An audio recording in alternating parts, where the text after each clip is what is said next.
Bienvenidos a un podcast especial dedicado al Festival de Cine de San Sebastián. Vamos aquí en el antepenúltimo Moicano a hablar un poquito de esta 65 edición que está a punto de concluir, y para ello, pues junto a mí, un servidor Emilio Luna, tengo a dos moicanos de oro aquí. Uno es Miguel Muñoz Garnica, que ha pasado todo el festival. Hola, Miguel. Muy buena. Tengo también aquí a José Luis Forte, que es nuestro crítico de cine clásico, que se ha atrevido a bucear, ¿no?, por la actualidad de la cinematografía europea. Hola, José Luis. Hola a todas y a todos. Y tenemos aquí también a un invitado muy especial, que es Daniel Lurtó, que es, es el director del programa Cine Sin Ficción de Canal Extremadura Radio. Hola, Daniel. Hola, muy buenas, un placer. Bueno, vamos aquí a empezar un poquito hablando y haciendo un resumen, ¿no?, sobre lo que hemos visto en este festival, que nos da tanto, pero que también tiene muchas cositas que analizar, ¿no?, y que cuestionar. Vamos a empezar hablando de cine español, haciendo un poquito un balance sobre el cine español que se ha presentado en esta entrega del certamen Donostiarra. Y vamos a empezar un poquito hablando con Miguel, que ha visto todas las películas de sección oficial, y que me gustaría que nos contaras un poquito una panorámica, ¿no?, del cine español que se ha presentado aquí en Cinemalia. Bueno, pues vamos a empezar por la oficial a concurso, que son tres películas. Y yo creo que la sensación un poco que nos llevamos todos, bueno, vosotros habéis podido ver algo de lo que se ha presentado, es que quizás este año no haya sido el que se ha presentado el mejor cine español en San Sebastián, porque si por una cosa suele destacar este festival, es que siempre marca tendencia de cara a premios Goya, siempre adelanta películas que van a tener un recorrido en premios. Yo este año no veo tan claro que eso esté siendo así. No sé cómo lo valoraréis vosotros, pero bueno, empezando por las tres que estaban a concurso, está Andía, que está dirigida por el equipo creativo de Loreac. Y bueno, para mí ha sido una de las mayores decepciones del festival. La película puede ser defendible, pero yo creo que la comparación con Loreac la deja en mal lugar, porque es una historia real sobre el gigante,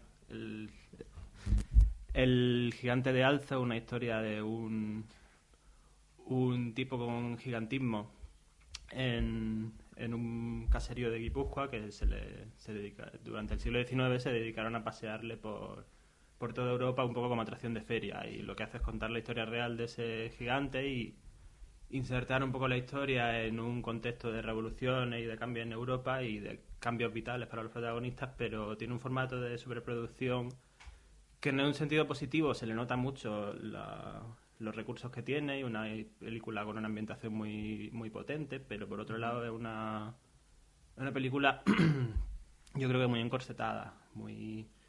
Tiene diseño, ¿no? Quizás, ¿no? Sí, tiene mucho manierismo de biopic que quiere contar mucho y se queda en contar nada. O sea, abarca 30 años de historia, quiere meter muchos temas, quiere meter muchos episodios diferentes, y bueno, comparada con Loria, que era justo lo contrario, una película muy...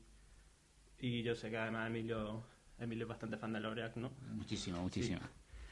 Pues yo creo que Loria, una de las cosas que mejor le funcionaba, supongo que estarás de acuerdo, es que estaba muy reducida a lo mínimo, a pocos símbolos, pocos espacios, pocos personajes, poca historia, y de ahí sacaba muchísimo.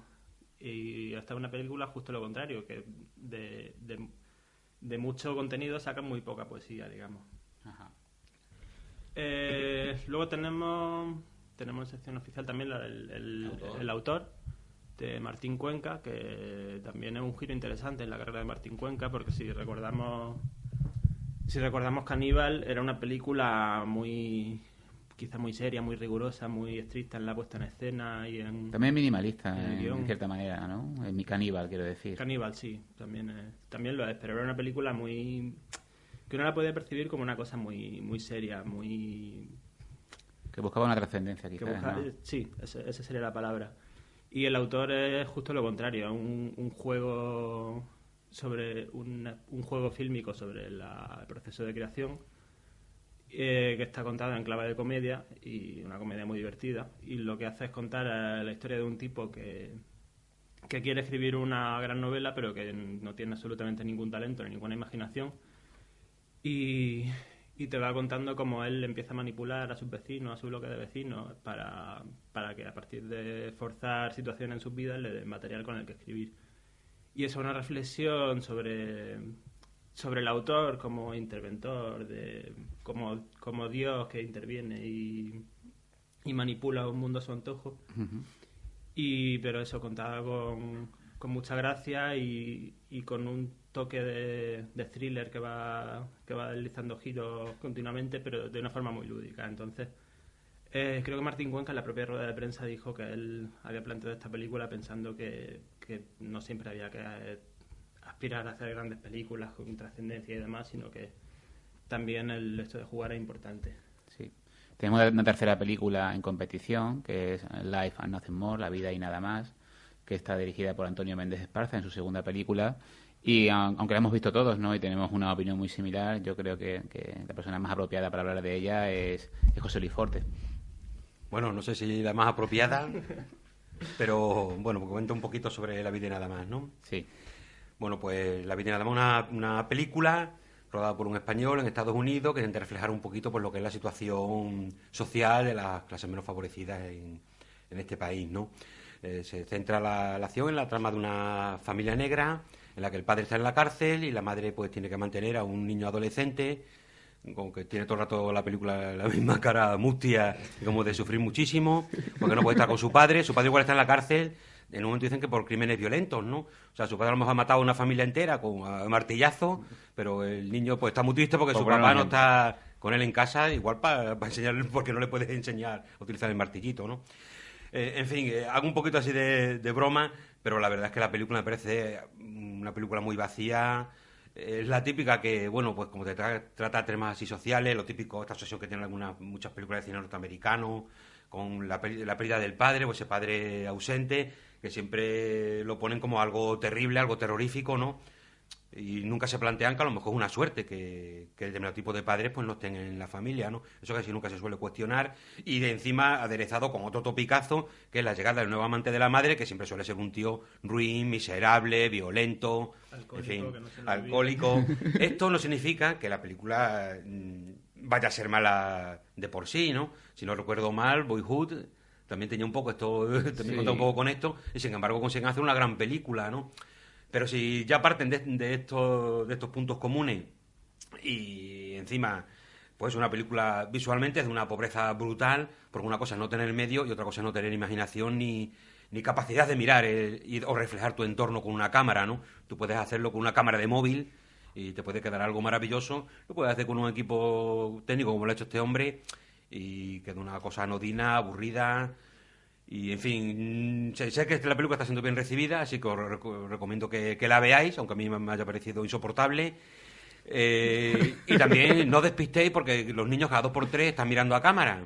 Salen niños pequeños en un comedor, están la mitad de ellos todo el rato mirando a cámara de vez en cuando. La niña pequeña de la familia está todo el rato mirando a la pobrecita a cámara o al director que está detrás de ella para que le digan las instrucciones. Y no son los peores actores de la peli, porque pues están los protagonistas que... Todo muy anodino, una película muy gris, con un montón de topicazos. Y una cosa que a mí, es verdad que, en fin, como yo estoy acostumbrado a ver películas de género, que, en fin, no tratan las temáticas sociales de una manera tan centrada, a lo mejor pues, en un entorno tan familiar, o todo tan personalizado, que no siempre tiende más a lo general, o dentro de eso, de temáticas de género, siempre me sorprende mucho que se traten temas tan peliagudos o tan importantes como en esta película, y se haga con esta desvergüenza de hacerlo tan mal y que da igual, ¿no? Parece que con que solo se trate el tema, eso ya vale. Y yo creo que no. Sí. Encima, si son temas tan complicados, tienes que implicarte y la película, independientemente de que sea mejor o peor, tiene que transmitirte la problemática que quieres contar. Y aquí han elegido ese tema como podrían haber elegido el de una casa encantada o el de un asesino con un hacha, no sé. Es que no le veo, Sí. no le veo ningún interés a esta película. José Luis, te quería preguntar una cosa, antes una anotación. Yo creo que la película tiene muy poca personalidad, no solo por todos los fallos que describes, que yo creo que son secundarios al fin y al cabo. Son secundarios. Yo creo es una película que tiene muy poco cuerpo y que tiene muy poca vida, porque sus personajes no hay empatía con ellos. Son personajes que hay una cierta distancia, además, ese tono documental o casi falso, ¿no?, que de filmar, ¿no?, de Antonio Méndez Esparza. no llega, ¿no? Como tú dices, es una película que está gustando y que probablemente cuando ustedes escuchen este audio figure, ¿no? En un puesto de relevancia de palmarés, ¿no? José Luis, te quería preguntar una cosa. ¿Tú crees que ese final que aparece que busca la redención puede ser un poquito lo que cambia la película, el final del film, que con respecto a la opinión del público, ¿no? O sea, una película anodina, pero que tiene un final con cierta con poesía, ¿no? Y que yo creo que es acertado. Te hablo sinceramente y te digo que ni recuerdo el final. O sea, imagínate el impacto que pudo dejarme esta película, bueno, como te has dicho, tan anodina, ¿no? Es que ni recuerdo el final. Es que me evadí completamente, es que era imposible, me costó mucho trabajo, no voy a decir seguirla, porque la mente lo puede hacer con el piloto automático, te cuenta lo que ya te sabes de memoria, ¿no? Es que te cuenta la vida y nada más. Ya es un título poco halagüeño para... Sí, pero yo creo que se queda en el nada más y la vida poco aparece por allí, ¿no? Sí, hay poca vida inteligente, hay que decirlo. Dani, ¿tú qué opinas de la película de Antonio Méndez Esparza? Yo, hombre, quizás no la vea tan desastrosa como catastrófica como la pone José Luis, pero sí que era una película difícil de llevar, muy alargada, demasiado alargada, muchísimo. sobrametraje, una barbaridad. Y eso, o sea, creo que se queda a medias, intenta poner una temática sobre la mesa, sin embargo no la profundiza en ninguno de sus aspectos, y al final eso te cuenta pues unas historias que se quedan completamente lineales y se quedan solo se muestra la superficie. Sí. Vamos a seguir hablando de cine español. Bueno, pero espérate, antes me gustaría felicitar a Esparza porque se llevará premios, y si no, pues le felicito también porque ha conseguido que veamos su película. Hombre, que menos, ¿no? Y a mí nadie me ha pagado por ello, o sea, que a ver qué pasa aquí. Que menos, ¿no? Bueno, vamos a seguir hablando de cine español. Hemos hablado de 3 películas que competían, ¿no? Por la Concha de Oro. Antes ha comentado Miguel que bueno, ha sido muy poco relevante en el cine presentado aquí. Ya se veía venir, ¿no? Se veía venir que era una cosecha inferior a otros años. En general, yo creo que el propio festival, ¿no? Todas las películas que competían por algún premio, se notaba que este año tenía pues, un carácter o una vocación menor, ¿no? Con respecto a años anteriores, con ausencia de nombres relevantes o de incluso de temáticas que sean diferentes, donde ha habido muy pocas películas que han roto pues la normativa del drama, ¿no? Y bueno, siguiendo con el cine español, hay una película que ningún miembro de la mesa ha visto aquí, que es La Llamada, que sí creemos que, por lo que nos ha comentado nuestro compañero Juan Roures, pues va a tener pues relevancia durante la temporada de premios de cine español y va a ser un hit quizás, ¿no? Entre el público, que hablamos de un musical, ¿no? Que yo creo que se enlaza muy bien con La La Land, ¿no? Y parte de una obra de teatro que ha sido un éxito, ¿no? En Madrid. Y queríamos hablar de una película que se presentó fuera de concurso, que es Morir, ¿no? Que es la segunda cinta de Fernando Franco, que ya nos sorprendió hace 4 años con La Herida, y ha vuelto con una película muy dura, ¿no? sobre el amor, sobre las relaciones y su equivalencia con la muerte, ¿no? Con la enfermedad. ¿Qué nos puedes contar de ella, Miguel? Bueno, yo creo que es la película por la que salvo al cine español que se presenta en el festival, y me llama la atención justamente el hecho de que esté fuera de concurso. Por lo que he podido leer por ahí, el festival ha querido tener cuidado con ella, de no ponerla en una sala grande como el Cursal, en una gran sesión de público, porque consideran que puede ser un poco más delicada de proyectar. Esa excusa no sé hasta qué punto será verdadera, porque otras películas como una abyección griega llamada Los Minots sí que la han proyectado en público con escenas más duras y más difíciles de ver que Morir. Pero bueno, aparte de que sea pertinente o no poner esa película fuera de concurso, yo creo que Fernando Franco en La Herida ya demostró que era un director con mucho talento y con un estilo bastante claro, que sabía muy bien cómo quería enfocar los temas que quería contar. Es un director que tiene mucha querencia por situaciones por la enfermedad, por el dolor, por cómo se lleva el sufrimiento en su dimensión tanto física como psicológica, ¿no? Y Morir viene a continuar un poco eso, lo que ya exploraba en La Herida. La Herida, si recordamos, era la historia de una chica que sufría una enfermedad cuyo nombre no recuerdo. No lo especificaba, yo creo.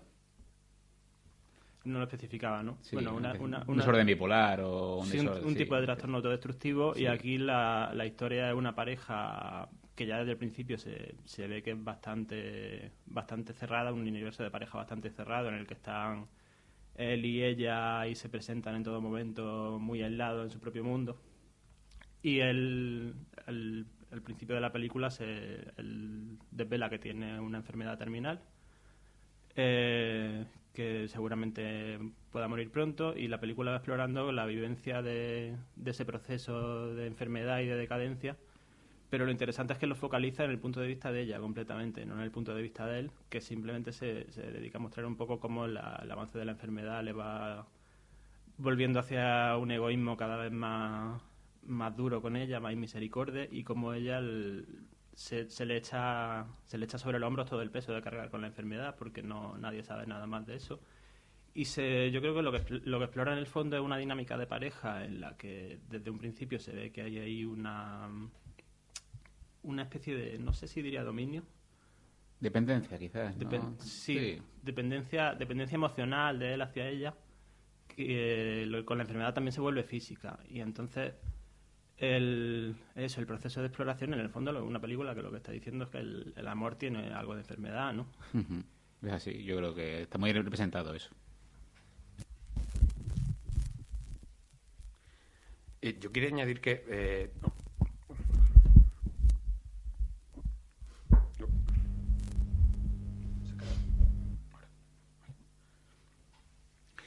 yo quería añadir, por un lado, que creo que en el sentido de la evolución de la enfermedad durante esta película está muy bien tratada por parte de las reacciones y los cambios de actitud de los personajes. Creo que hay una realidad muy profunda en ello. El problema de la película es la forma de tratar esa evolución de la relación. Pero sí que se ajusta mucho a la realidad, cómo es todo ese proceso de soportar el largo camino que lleva una enfermedad como es el cáncer, y cómo mella las relaciones y las transforma por completo. Uh-huh. Ahí sí que ha jugado bien el director. Sin embargo, a la hora de tratarlo, quizás no ha conseguido que convenza al público, definitivamente. ¿Cómo veis la implementación del humor? Los tres, la aparición del humor en la película. ¿Creéis que encaja? Creo que sí, y creo que además es algo importante dentro de todo ese proceso, porque si en algún momento lo hace pocas veces, pero si en algún momento no se llega a ver el tema, un tema tan peliagudo como hablamos, desde el punto de vista cómico, no se ajustaría a la realidad. Hay un momento en el que, por muy mal que lo estés pasando, al final de repente acabas pensando o acabas viendo algo que te acaba sacando una sonrisa o una carcajada, y creo que aquí, aunque sea poco, funciona y se ajusta bien a la realidad. Sí, yo creo que estamos pensando sobre todo en el momento en el que ella aparece con este actor que sale tanto con Jonas Trueba, que no recuerdo su nombre. Antonio Carril puede ser, ¿no? De apellido es Carril, no recuerdo ahora mismo. Francesco Carril. Sí. En una escena en la que aparece con Francesco Carril, que hay ciertos compañeros que la han acusado de ser una película que puede caer en el ridículo en ciertas escenas. Yo no lo creo así, pero esta escena justo es muy susceptible de eso. No vamos a revelarla porque está muy cerca del final, pero es una escena en la que el comportamiento de ella, ya muy machacada y muy sometida a una presión continua por el tema de la enfermedad, cae en un comportamiento que, visto por el espectador, puede parecer ridículo, y en ese momento se pega un viraje a la comedia, que incluso el propio personaje se ríe de lo que está haciendo, que creo que le sienta muy bien. De todas formas, creo que tiene una película con pocas concesiones a la comedia, más allá de algún alivio muy breve, pero sí, perdona. Sobre todo una película bastante dura de ver. Y ¿qué me decís vosotros del final? ¿No creéis que puede tener un componente paródico en algún momento? Sin desvelarlo, por supuesto. ¿Paródico en qué sentido? Pues a mí me ha recordado, después ya en retrospectiva un poquito, ¿no? A unas películas un poco de Lanthimos, ¿no? Después del hecho que ya se espera, ¿no? Y que se prevé ya al inicio del film. El uso, vemos una escena en la que ella está en la cocina, ¿no? Y me da la sensación un poco que tiene un cierto tono de parodia, ¿no? Además he leído que la película ha definido la película como una tragicomedia, cuando no tiene elemento alguno de comedia, más bien es todo sufrimiento, ¿no? Y ese plano final, la imagen, a mí me evoca cierto tono paródico. No sé cómo lo veis vosotros. Pasar el micro. Yo no creo que tenga un tono paródico ni que sea una tragicomedia. Yo creo que más bien es una tragedia tratada con elementos muy mínimos y muy cotidianos. O sea, a mí lo que me llama muchísimo la atención de esta película es que la forma que tiene de contarte la vivencia de la muerte de ella, que en el fondo es una muerte de sí misma, porque conforme avanza la enfermedad de él, ella también va perdiendo todo el contacto con la vida que hay fuera de ese mundo tan cerrado de pareja.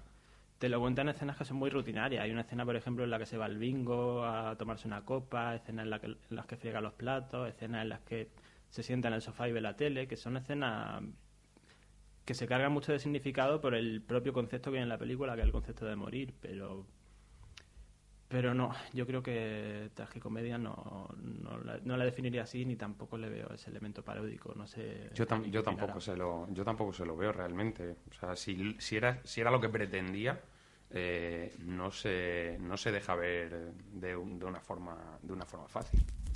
Una opinión personal realmente. Me parece una buena película, pero sí es verdad que le noto en algunas cosas una serie de costuras que como si se tratara a veces no se tratara en serio sí misma el film, ¿no? Con algún tipo de... Bueno, yo creo que hay una escena muy concluyente que lo ha comentado Miguel, que bueno, si no te has sacado de la película ya lo anterior, te puedes sacar completamente porque es que es más que humor, es un cierto componente, esos dos típicos giros, ¿no? De los telefilms, ¿no? Y eso me ha hecho, no que me haga gracia, pero me resulta curioso dentro de una película que retrata el dolor como lo retrata.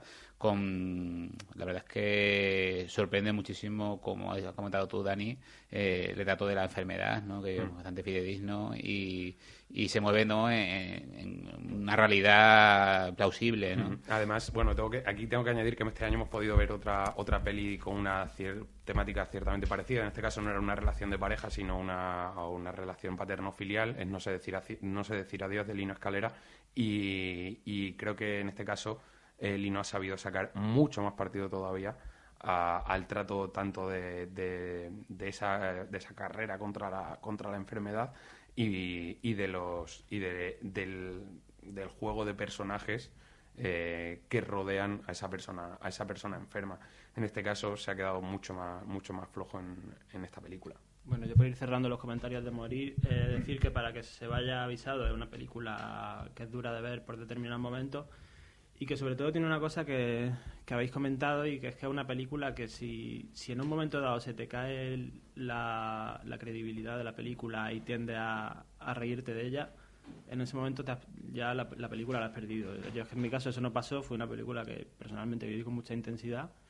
Y bueno, aparte de eso, creo que con Marian Álvarez tenemos una firme candidata a algo ya a la mejor actriz, porque es el papel que hace impresionante, muy en la línea de La herida, un papel que más que nada pura presencia, pero una presencia muy contundente, y yo creo que es una actriz que de momento se ha prodigado poco en cine y esperemos que lo haga más porque está impresionante en la película, la verdad.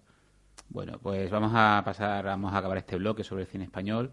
Lo vamos a hacer, bueno, hemos nombrado varias veces la cosecha del cine español, los premios Goya y cine relevante facturado en nuestro país.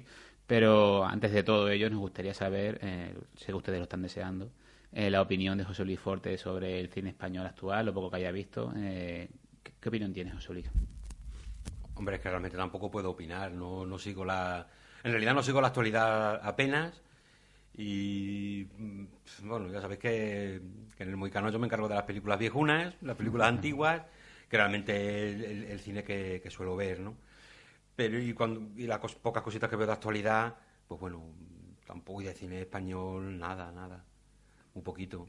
No, la verdad es que ahora mismo no me interesa. Me interesa mucho el cine español, bueno, pues evidentemente el poquito mudo que se puede ver, el cine de lo poquito después de los años 30, lo posterior.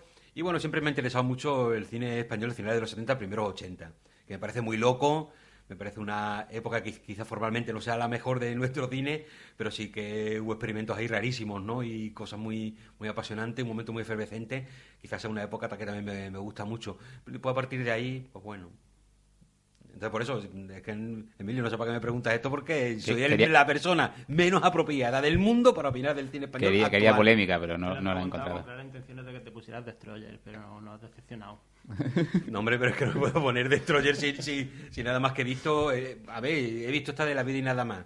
Me parece una película tan vacía que es que no puedo decir... Que no puede ser considerada ni española, quiero Por eso, decir, además, aparte es que de que ni esté siquiera- ambientada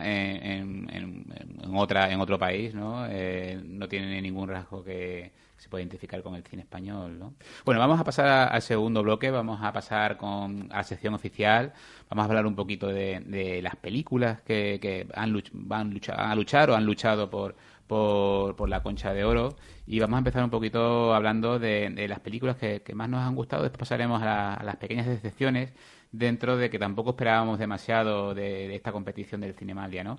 Voy a empezar contigo, Miguel, que me hables un poquito de las películas que más te han gustado, y vamos a ir pues añadiendo comentarios, tanto José Luis como yo. La de oficial, ¿no? Sí. Bueno, pues yo creo que para mí la gran película de la sección oficial y de todo el festival, y probablemente del año, ya me estoy viniendo arriba, Madre mía. sea El león duerme esta noche, El león de Morsesuar, que es la nueva película de Nobuhiro Suwa, que es un director japonés que a mí, bueno, yo ya venía avisado porque me parece de los mejores directores que hay ahora mismo en activo, y es un director que es muy continuador de formas de hacer cine de la Nouvelle Vague francesa y que además es muy admirador. Y en esta película pues tiene nada menos que la oportunidad de trabajar con Jean-Pierre Léaud, que si recordamos el famoso Antoine Doinel, el de los 400 golpes. Y esta es una película que además justamente nace como proyecto por la colaboración que se le propuso Suwa a Jean-Pierre Léaud y que Léaud aceptó. Y a partir de ahí decidieron, vamos a hacer una película juntos y vamos a ver qué va saliendo de ahí. Y lo que se les terminó ocurriendo, por un lado, es una especie de historia de reencuentro con los fantasmas de su pasado. Fantasma en un sentido literal, además, porque tiene una película en una casa antigua. La podríamos llamar Casa Encantada, porque es una casa antigua en la que se le aparece el fantasma de un antiguo amor, pero no es terrorífica precisamente. Y por otro lado mete a un grupito de niños que quieren rodar una película de terror en esa casa y que terminan pidiéndole al personaje de Jean-Pierre, que hace bastante de sí mismo, yo creo, que rode esa película con ellos. Y es una película muy fruto de la improvisación, porque el guión previo era un tratamiento mínimo, y una película que habla muchísimo sobre el propio placer de hacer cine y sobre el hacer cine como un juego en el que la muerte o el proceso de muerte que podríamos asociar a Leo queda muy mitigado por este juego infantil de jugar a crear películas y de jugar a que la muerte no exista en el cine, en el fondo. Sí, de hecho, os comentaba Miguel, yo creo que habla un poquito sobre ese presente, ¿no? Fílmico como algo invariable, ¿no? Y es algo que a mí me gustó mucho también. No tengo ese entusiasmo que siempre desborda Miguel ante este tipo de propuestas, pero me parece una película muy viva, muy libre, que desborda mucha espontaneidad y que tiene esa magia, ¿no? De que estás viendo algo que está totalmente liberado, que no tiene ningún tipo de atadura. Y eso a mí, la verdad es que me apasiona, ¿no? Me recuerda un poco al cine de Sanso, ¿no? O de Sanchu, perdón. Y es un tipo de ficción que si entras en ella, pues yo creo que te endulza, que te encauza y te acaba maravillando, como le ha pasado a Miguel y como le ha pasado a mí, ¿no? Yo no voy a usar esos calificativos tan categóricos, ¿no? De mejor película del festival o mejor película del año incluso. Hombre, hay que destacar lo que Sí. a uno le ha llamado la atención y por lo que una apuesta, ¿no? Sí, yo creo que sí. Entonces, en mi caso, yo creo, bueno, yo soy mucho más negativo en cuanto a las películas de la sección oficial. Me han parecido películas, en el mejor de los casos, notables, ¿no? Pero en realidad todo tiene una línea de mediocridad terrible que me ha devuelto un poco a la visión del festival de 2, 3, 4 años atrás, ¿no? Donde venían aquí propuestas demasiado monocordes, ¿no? En cuanto a sus temas. Todas basadas en buenas interpretaciones, ¿no? Pero de historias mínimas y llevadas de forma muy estereotipada. Y esta sección oficial yo creo que ha sido un buen ejemplo de ello, ¿no? Por ello, una película como como la nueva de Nobuo Hiroshima, u otra que es mucho más condescendiente, como de Disaster Artist, la nueva película de James Franco, pues rompen un poquito esta rigidez, ¿no? Hablando de rigidez, precisamente hay una película como Pororoca, ¿no? Una de las representantes rumanas en la competición, que narra, bueno, pues el descenso a los infiernos paulatinos de un padre que ha perdido a su hija, presuntamente secuestrada en un parque, que yo creo que técnicamente y narrativamente, pese a su enorme longitud, porque dura 2 horas y media, es una película que te mantiene en tensión y que consigue extrapolar todo el mensaje del director, cosa que no puedo decir del resto de cintas que están en esta sección oficial, ¿no? Compitiendo. Quería preguntarle a José Luis por Oroca. Ya sabemos que, bueno, también si quieres dar alguna nota sobre la película de Suba, pues también tienes abierto el micrófono, por supuesto. Bueno, pues de Suba, muy rápidamente, bueno, pienso un poquito como vosotros, me ha parecido una película excelente, en la que quizá, bueno, por temáticas que a mí me gustan mucho, me parece muy interesante pues lo que ha comentado Miguel del tratamiento de lo fantástico, que casi no lo parece, ¿no? Ese momento en que el actor protagonista, bueno, pues se le aparece el espectro de sus amigos, su novia, y sobre todo lo que fue su amor de juventud, ¿no? Un poco ese ideal de amor que, bueno, pues todos tenemos, ¿no? Sí, me ocurre lo que... No me ocurre, perdón, lo que a Miguel no creo que sea ni la película del año ni de la década, porque creo que si a Miguel le damos una cerveza hubiera dicho que la del siglo. Pero sí que es una película bonita, en la que a mí quizá por ponerle una pega y una tontería tampoco tiene mucho interés, es que tiene que ser un personaje un poco tan irritante como en la peli, ¿no? Sino como un poco más al carácter, ¿no? Justo ayer lo vimos en rueda de prensa y... No, yo no diría que tiene un mal carácter. De hecho, se le ve que tiene un carácter bastante cálido, pero un tipo peculiar, sobre todo porque... ayer, para poner en situación, Leo estuvo en rueda de prensa, se pasaron casi una hora de rueda de prensa y habló básicamente a él, incluso a las preguntas que le hacían otros compañeros, y nada, él se ponía a contar anécdotas muy, muy aleatorias sobre el rodaje, terminó incluso hablando de la anterior película que había hecho con Albert Serra, con Pelo y Señales, y es un tipo al que le gusta mucho hablar y al que le gusta mucho detenerse en su historia. Y aunque los demás no puedan hablar. Y aunque los demás no puedan hablar. Y creo que la película refleja un poco eso también, porque en algún momento se arranca en las conversaciones Sí. con los niños También es verdad, sí. con monólogos así como con mucha gravedad, pero creo que es un juego muy bonito, porque ese personaje en muchos momentos de la película intenta hablar pues eso, de cómo vive él el final de su vida, de cómo se supone que tiene que representar su muerte, y esa gravedad es un tema bonito, pero que además choca mucho con toda esta cuestión del papel de los niños y del papel del juego. Sí que es verdad, porque es verdad lo que comenta de este choque, porque están a lo mejor rodando la película y el personaje de Lot de repente suelta allí una parafada súper seria que no viene a cuento, pero él está como en su mundo, que comparte a media con los niños, pero nunca deja de ser su mundo, ¿no? Sí, ¿no? Y además está bien que digas lo de que está en su mundo, porque justamente eso, él está en un mundo que no es ni siquiera un mundo presente, él está en su mundo personal, que está con un grupo de niños que son presente puro, yo creo, y a la vez está en el mundo de la casa abandonada, que es su pasado y sus recuerdos de personas fallecidas hace ya muchos años. Y entonces también sí, creo que hay un diálogo muy bonito con su mundo. Y no sé qué me iba a decir yo. Pues vamos a pasar, si no, a por Oroca, porque si no, por Miguel, sí. Haríamos todo el podcast dedicado a Suba. No sería mala idea, ¿no? Yo también digo estas cosas. A ver, yo no soy tan apocalíptico como Emilio, que dice que con esto de la mediocridad de la sección oficial, sí que es verdad que inevitablemente en un festival hay mucho tono grisáceo, pero yo sí que he visto por lo menos un puñado de películas con ideas diferentes y que intentan contar otro tipo de cosas o las cosas de distinta manera. Algunas les salen mejor, otras les sale peor.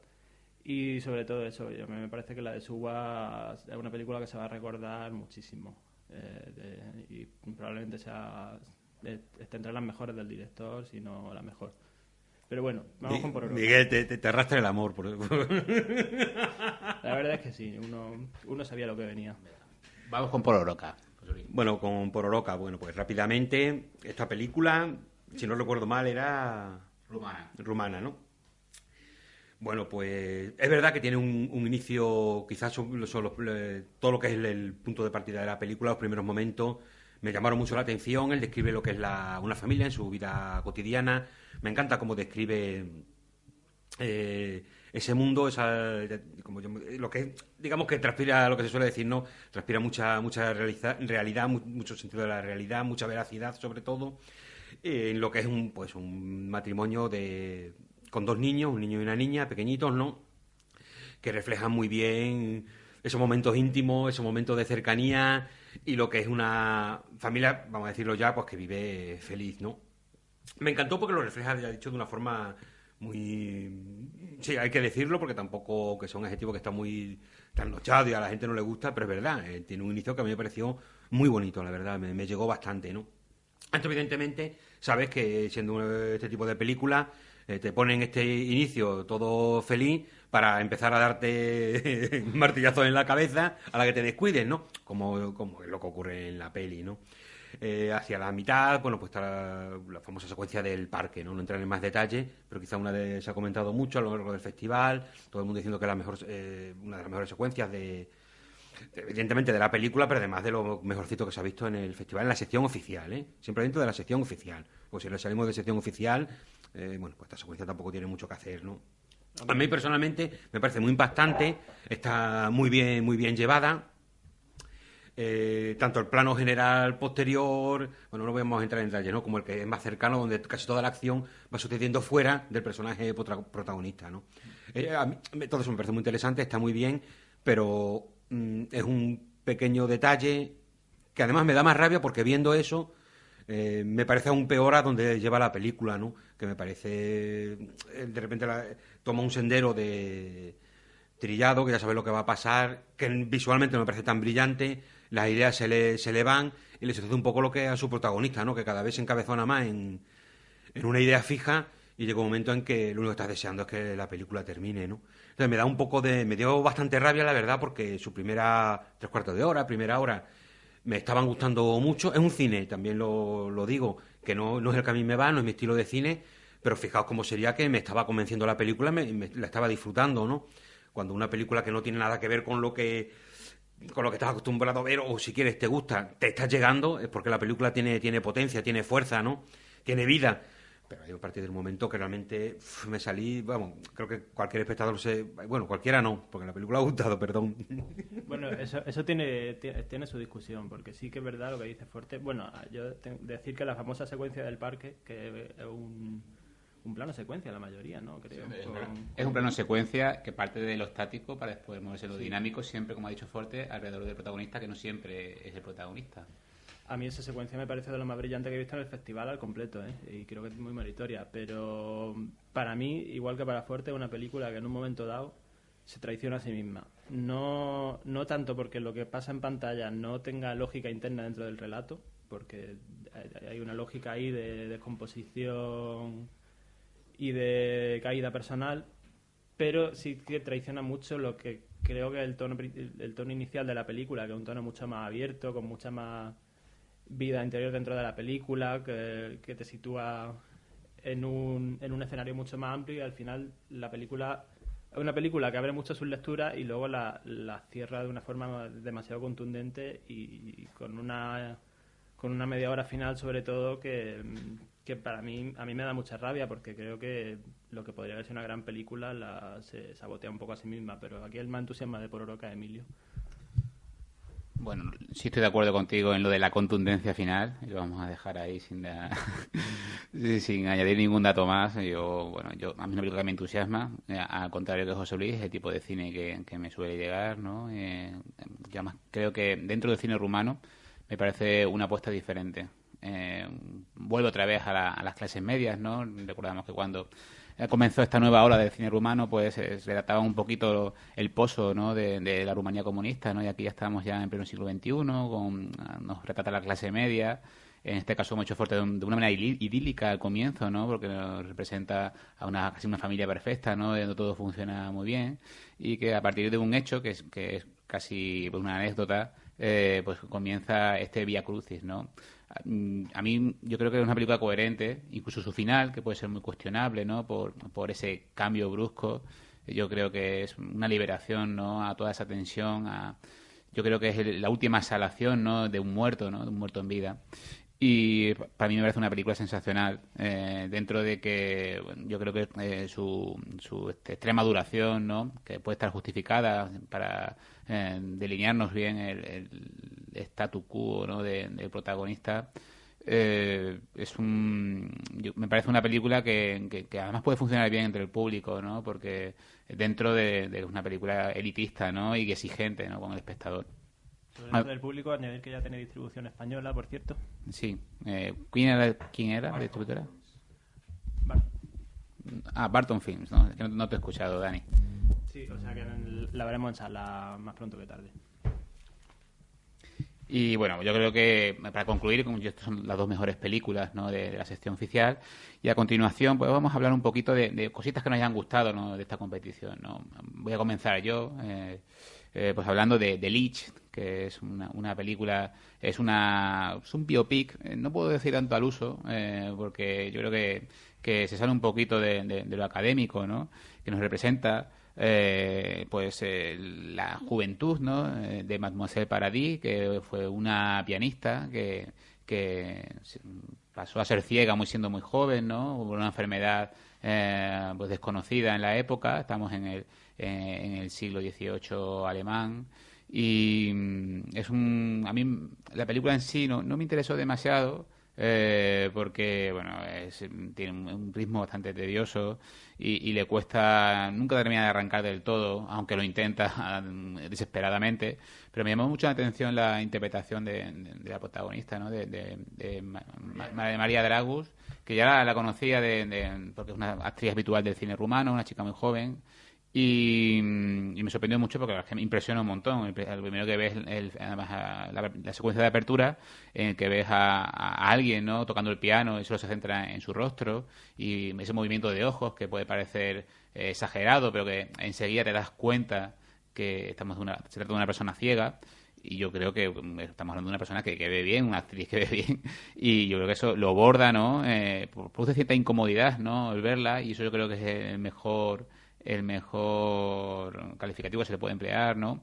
Después, como he dicho antes, Leech es una película que, aparte de la vida de esta pianista, habla sobre pues el momento, ¿no?, del progreso, ¿no?, en la época del siglo XVIII, en el tema medicinal, y también sobre la ideología, ¿no?, la decadencia de la nobleza y de la burguesía europea, ¿no?, de la época, que se adelanta un poquito, habla un poquito también del tema de la ilustración, ¿no?, de todo esa corriente filosófica, ¿no?, que cambió esa Europa, ¿no?, y que estableció el futuro.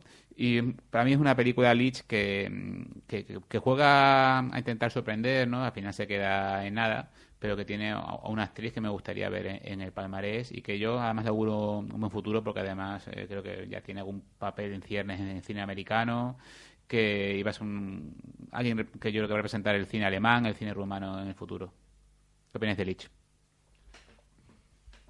Bueno, por abrir fuego yo, creo que el principal inconveniente de Leech es justamente algo que por lo que la película plantea como apuesta, que es una, llamémoslo, ambientación puesta en escena muy encorsetada de forma intencional. O sea, una película con una ambientación de época en un ambiente nobiliario en el que absolutamente toda palabra, gesto u objeto está arreglado según unas convenciones estéticas que son las propias de una clase dominante, ¿no? Y lo que plantea un poco la película es cómo la protagonista, que es una pianista ciega, en ese contexto se desenvuelve e intenta, mediante su talento al piano, sacar un poco de autenticidad de ese escenario tan cerrado. Yo creo que una película no se presta mucho a una vivencia emocional, digamos, sino que sobre todo una película de la que se pueden extraer lecturas un poco más distanciadas, ¿no?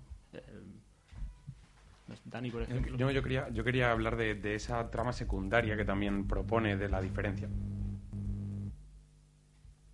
Yo quería plantear también esa trama secundaria, me gustaría resaltarla, porque como de una forma no sutil, pero digamos quitándole mucho protagonismo, pero te cuenta esa diferencia entre lo que era la corte y los sirvientes de la época y bueno, te cuenta una relación entre un hombre de la corte que está acostándose con una cortesana y te demuestra un poco cómo funcionaba todo ese mundo de las cortes y cómo se trataba al pueblo llano. Sí, bueno, como ha comentado un poco Miguel, ¿no? El tema de las convenciones, tanto narrativas como estéticas, incluso bueno, también en cuanto a comportamientos, ¿no? Pues es un buen retrato, pero yo creo que eso es también anecdótico, al fin y al cabo. Yo creo que aquí la protagonista es la señora Anita Paradis, que yo creo que es el alma del film y de un film yo creo bastante liviano y que se ve bien, pero que se olvida también muy bien, ¿no? Hemos visto también, bueno, tú también No, de todas hablar formas, algo. solamente Sí. decir que, ojo, que es verdad que a veces puede ser negativo una película que se vea bien y punto, pero yo tampoco lo menospreciaría tanto, ¿no? Sobre todo viendo otras en las que es que ha sido una tortura ver, ¿no? Entonces, Leech es una película agradable, una película que no va a romper ningún esquema, una película tampoco tan convencional, porque teniendo en cuenta que lo que consideramos habitual es una película comercial norteamericana, que tiene otro ritmo, tiene otra forma de contar, esto sería un poco una película comercial a la europea. Pues tiene un ritmo un poquito más lento, no tan medido como puede ser el del cine norteamericano. Y yo lo que sí quería comentar de Leech, aparte de lo que, bueno, ya habéis dicho evidentemente, de la impresionante actuación de la actriz protagonista, ¿no? En la figura de Mesmer. Sé que esto, como diría, sé que Emilio va a decir, es anecdótico, fuerte, pero... Es anecdótico, fuerte. Lo que es anecdótico en una película es lo que uno elige, ¿eh? Aquí... No, a mí es la figura de Mesmer. Yo que si no digo algo de Mesmer, que es una figura que a mí me fascina muchísimo, que sale en esta película. Como habéis dicho, es verdad, todo se trata, nunca se llega a profundizar en nada, pero bueno, me hizo gracia ver a Mesmer, no se ve nada de la película, me sorprendió muchísimo, y a este personaje de este alemán que hacía, bueno, hay un cuento de Ernesto Amadeus Hoffmann en el que ya lo pone no de protagonista, pero sí que se hace muchas referencias a él. Y era un personaje en la época que es un poco lo que sería un curandero actual, solamente con un curandero con grandes dotes. Tuvo mucha importancia en la época, ¿no? Que curaba con la típica imposición de manos, practicaba hipnosis, incluso hacía reuniones en las que se puede ver también en la película, me hizo mucha gracia, de lo que sería la actual musicoterapia, ¿no? Bueno, vamos a pasar a más películas porque esto ya si no va a ser infernal. Vamos a ver...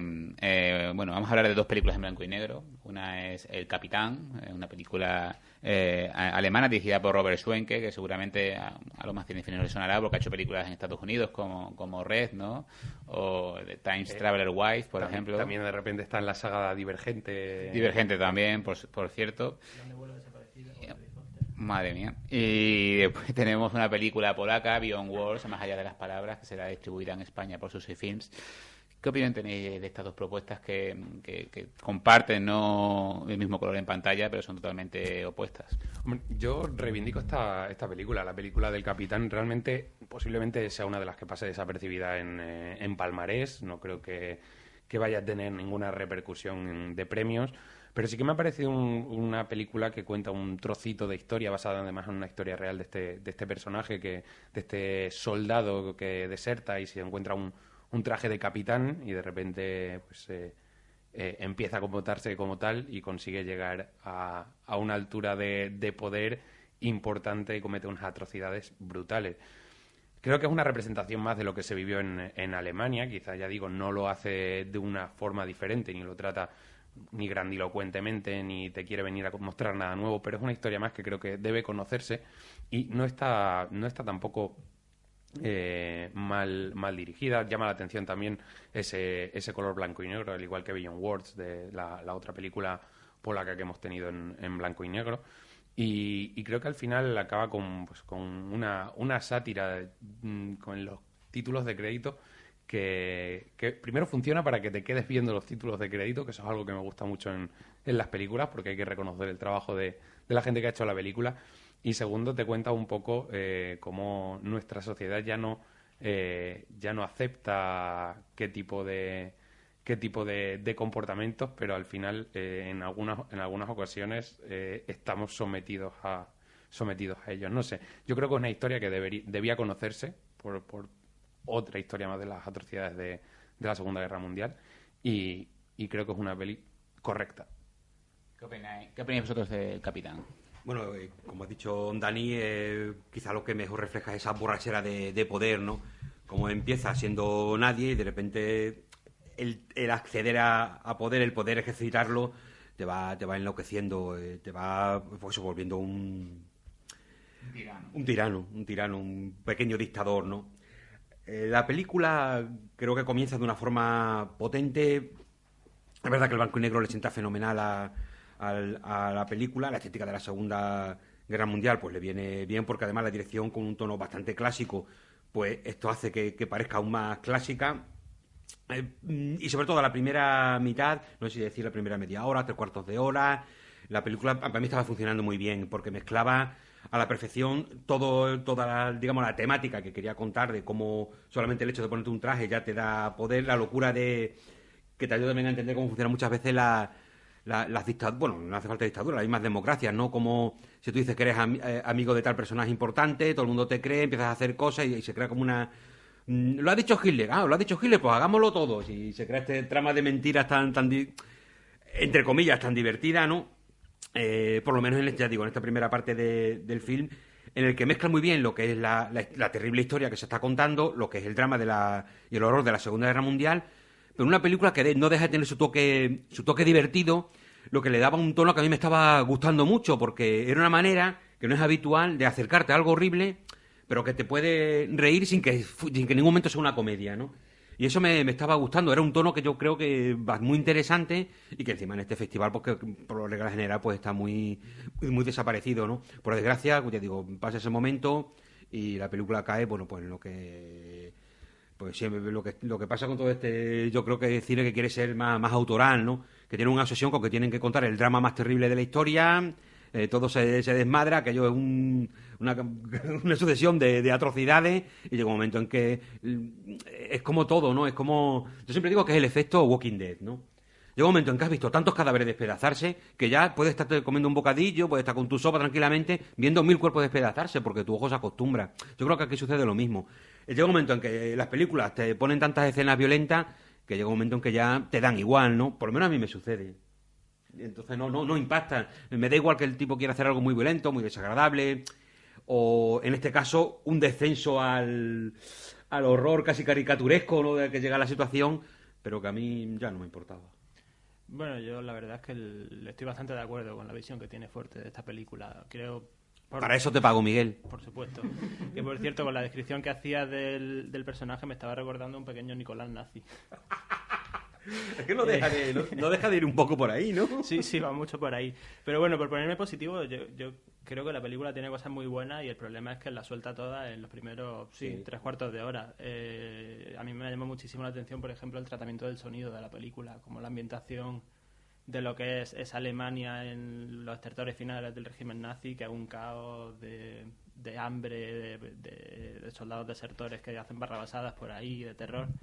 Está muy bien contado, pero creo que más allá de esa ambientación y de esa lectura sobre cómo al final terminamos reproduciendo los mecanismos del poder y de la opresión, una vez la película cuenta eso, que lo cuenta perfectamente en los primeros 40 minutos, luego a partir de ahí se vuelve una reiteración con personajes que en el fondo no conocen mucho más allá del conductismo de esos momentos en el que terminan replicando los horrores nazis.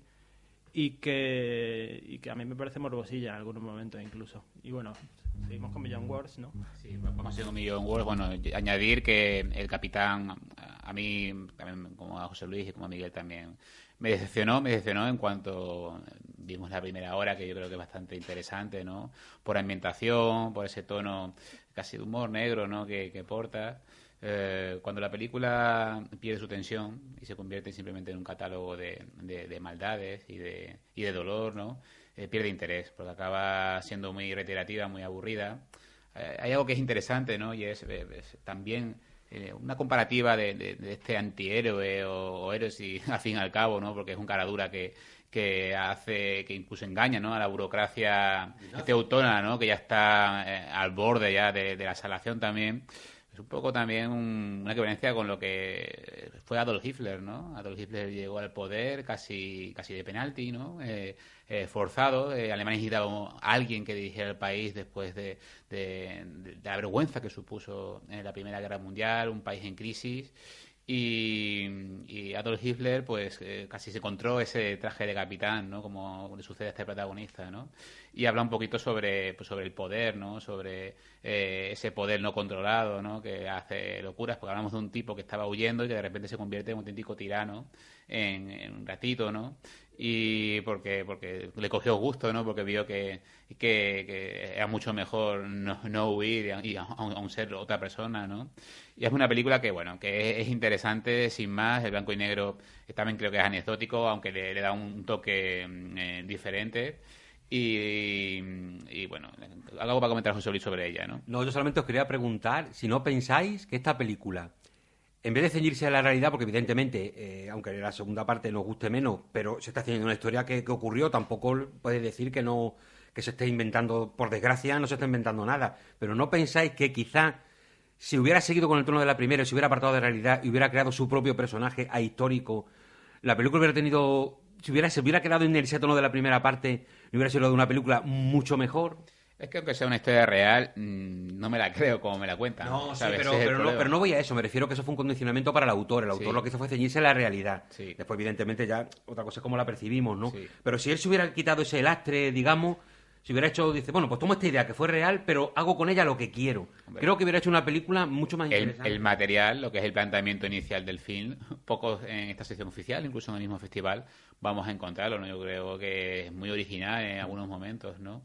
Pero que, bueno, como tú has dicho, realmente las decisiones del director o de su equipo pues nos han dejado pues una propuesta pues eso, irregular y sin demasiado peso, ¿no? Que al fin y al cabo también es la misma tara que tiene Beyond Words, ¿no? La nueva película de Ursula Antoniak, la directora polaca afincada en Países Bajos, pues es una propuesta que habla sobre la identidad, precisamente. En este caso es una identidad también falsa, ¿no? Articulada sobre, no una mentira, pero sí un deseo de integración, ¿no? Y de eso habla pues este film, que también está rodado en blanco y negro, aún más preciosista que el del Capitán, y que pues también tiene un comienzo, no puedo decir estupendo, pero sí con detalles bastante interesantes, que al final pues deviene en historia pues un poco rocambolesca y donde hay que hacer un ejercicio de fe para llegar a ella, ¿no? ¿Qué opináis de la película de Antoniak? Bueno, la lectura que haces de Beyond Words me parece interesante justamente por eso, porque tanto esta como The Captain son películas que hablan en distintos momentos históricos de los disfraces que uno tiene que ponerse para sentarse en la misma mesa de la élite, digamos. En un caso el disfraz de capitán y en otro caso el disfraz del protagonista, que es un abogado de éxito y todos los ropajes que ello conlleva, de traje, de copa de whisky en la mano, etcétera. Yo creo que Beyond Words, creo que la sensación ha sido bastante generalizada. Es una película fría.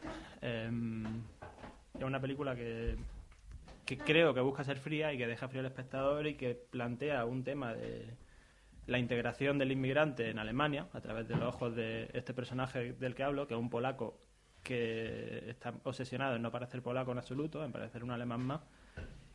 Pero está contada, ya digo, de una forma casi antinarrativa, mediante una serie de simbolismos que crean los planos y mediante una distancia muy marcada con respecto a los personajes, porque es un protagonista que tiende a caer antipático y la directora no se preocupa en acercárnoslo, sino en narrarlo un poco en clave, ¿cómo lo diría yo?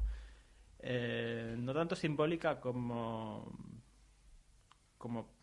parábola, quizá, porque tiene incluso una escena final en la que el personaje entra en una especie de mundo subterráneo, que es una escena casi kafkiana, que bueno, busca más recrear, poner imagen y sonido quizá a la sensación de pérdida o de identidad diluida. Quizá Miguel, a la ideología que quiere, o al pensamiento que quiere defender durante todo el momento la película, ¿no? Porque esa parte final, un tanto críptica, es verdad, sí, pero sí que creo que tiene una gran carga bien, como tú dices, quizás la palabra no sea simbólica, pero bueno, yo creo que se entiende perfectamente lo que queremos decir, ¿no? Sí, No es una película, yo creo que, digamos, el sentido global de la película se entiende yo creo que fácilmente, pero es verdad que hay muchas claves ahí, hay muchas cositas que están apuntadas, que algunas se ven de una forma más o menos sencilla, poco que prestes atención, pero hay otras que al definir hay una parte general que es el de la identidad y del ser aceptado por la sociedad en la que te quieres integrar, pero hay muchas más claves, quizá más propias de la situación del ser polaco, de Alemania, que quizá a nosotros se nos puedan escapar. Quizá, ¿no? Sí, es ¿Qué opinas? posible. Sí, eso es que no es una película con simbologías que tú puedas decir X significa Y, ni mucho menos. Tiene un poco de vivencia incluso intuitiva. Por eso quizá la escena que mejor me entró fue la escena final, que es la escena que vives de una forma un poco más intuitiva que intelectual, digamos, ¿no? Pero bueno, es una película difícil, desde luego. Es una película que se disfruta más quizá intentando buscarle significado luego que en el momento de verla. Y me llama la atención que tenga distribución en España porque... Sí, yo creo que es una película es difícil. Es una apuesta arriesgada, sí. Esa frialdad que a mí no me disgustó, aunque es cierto, te aleja completamente de los problemas del protagonista y de los personajes que salen. Pero bueno, a mí en principio tampoco es que me disgustara demasiado esa frialdad. El problema está en que al final la sensación que te da es que solo hay eso, frialdad, ¿no? Sí. Cuando la película en realidad tiene más cosas. También, de una forma, si queréis, más liviana, no hay que estar todo el rato aquí siendo profundo, además estando yo es imposible, porque ya estoy yo para que esto no sea profundo en ningún momento. A mí hay detalles, si queréis, más tontos, pero que también el cine, porque el cine no deja de ser imagen, y a veces hay detalles pequeños, detalles... pues eso si queréis, insignificantes, pero que son chulos, es lo que se te queda en la película. Y a mí quizá... Chuli, chachipiruli. Pero no, en serio, a mí quizá una cosa que sí que voy a recordar, y sé que voy a recordar de esta película, y fijaos, es ese aspecto de David Bowie, de héroes de los años 70 en esa Alemania, por el protagonista, de alguna manera me recordaba a David Bowie. Desde el primer plano, desde que sale... se me metió eso en la cabeza, David Bowie. Y vi la película como si estuviera protagonizada por David Bowie, no sé por qué me dio por ahí. Esa comparación anoche me la comentaron. ¿Sí? Sí. Pues fíjate, me dio esa sensación y todo el rato era ese David Bowie del Berlín donde rueda su disco Heroes y ese ambiente hizo que la película me ganara un poquito. Dentro de que, efectivamente, una película que si vas al cine y no estás prevenido sobre ella... es una película dura, ¿eh? Yo reconozco que pasado unas horas y unos días es una peli que no va a provocar que aplauda, pero sí me interesa. Sí me interesa. A lo mejor es un poco también la curiosidad, como dice Miguel, de intentar hallar, ¿no? Elementos simbólicos o buscar un significado que yo creo que está muy abierto y puede colar cualquier cosa, ¿no? Incluso está un chuli, ¿no? Y entonces, bueno, yo creo que es una película muy arriesgada, que lo tiene crudísimo en la cartelera. Sí. O sea, la apuesta de sus 6 films es muy arriesgada, casi kamikaze, y no tiene ninguna opción porque yo creo que de antemano el público no le atrae y después no va a aguantar este tipo de películas. La verdad es que el protagonista pues es un guaperillas, ¿no? Y es un tío que puede resultar magnético en cierta manera, a pesar de la frialdad con la que es descrito, ¿no? Pero bueno, es una película interesante sin más, muy de festival y cuyo recorrido debe terminar aquí y ahora, ¿no? No, hombre, fíjate, si funcionaran como funcionaban antiguamente, bueno, pues estas pequeñas salas de cineclubes, que se ponían películas un poquito más arriesgadas, sí que tendría un pequeño circuito en el que podría funcionar bien. Pero tal y como está la situación ahora mismo, las comerciales desde luego no la veo, o sea, es un locurón. Película de Cineforum y poco más, ¿no? Vamos a intentar aligerar esto un poco porque nos queda todavía muchísimo. Le voy a preguntar a Miguel, voy a ir película por película de sección oficial y que me la defina en una frase, que me define su opinión en una frase. Vamos a empezar con la inauguración, ¿no? Con la nueva película de Wim Wenders, Inmersión, Submergence. ¿Qué piensas de ella rápidamente? Yo creo que hablar de esa película le voy a poner las mismas ganas que le pone Wim Wenders al hacerla y vamos a pasar a la siguiente. Seguimos con una propuesta que ha gustado aquí, que se llama Alanis. Sí. Morissette. Alanis, sí. Probablemente sea una de mis favoritas de la sección oficial y creo que es una película que debería verse y debería tener un cierto recorrido porque es bastante interesante y bueno, en Cáscara es la historia del realismo social de una prostituta en Buenos Aires que intenta abrirse paso, pero es una película que, sobre todo por elecciones de dirección, cuenta mucho más de lo que parece a simple vista sobre la figura de la prostituta como una figura atrapada en su mundo y en los rituales que se espera que ella complete, y una película muy cercana a su protagonista, y sobre todo una película de la que se le agradece mucho que huya de cualquier tipo de juicio y de cualquier intento de salvación del personaje. La Doler. Bueno, pues La Douleur, una ficción de los diarios que escribió Marguerite Duras durante la Segunda Guerra Mundial, mientras esperaba a su marido, que había sido capturado por los nazis como miembro de la resistencia. Y lo más potente que tiene esa película son los propios diarios que escribió Duras, porque el intento de llevar a imagen o a narrativa ese que escribió la escritora con el corazón abierto, no se queda en eso, en intento. Una especie de familia. Una especie de familia, bueno, de esta nos puede hablar Emilio también, que la ha visto. Es un desastre en definitiva, ¿eh? Yo la vi bien, estas típicas películas que ya ha usado esta expresión, ¿no? Que se ve bien y tal, pero que después te das cuenta que está... Bueno, un desastre, tampoco diría yo un desastre. Sí, al fin y al cabo normalita. Sí, porque ya hemos visto ya este tipo de películas 85 veces, ¿no? Una especie de familia que habla sobre una mujer, ¿no? Que va a tener un hijo adoptado, subrogado en este caso, ¿no? Y está en una zona pobre porque ella es una médico, ¿no? Y demás, y todo lo que mueve, intenta romper la legalidad.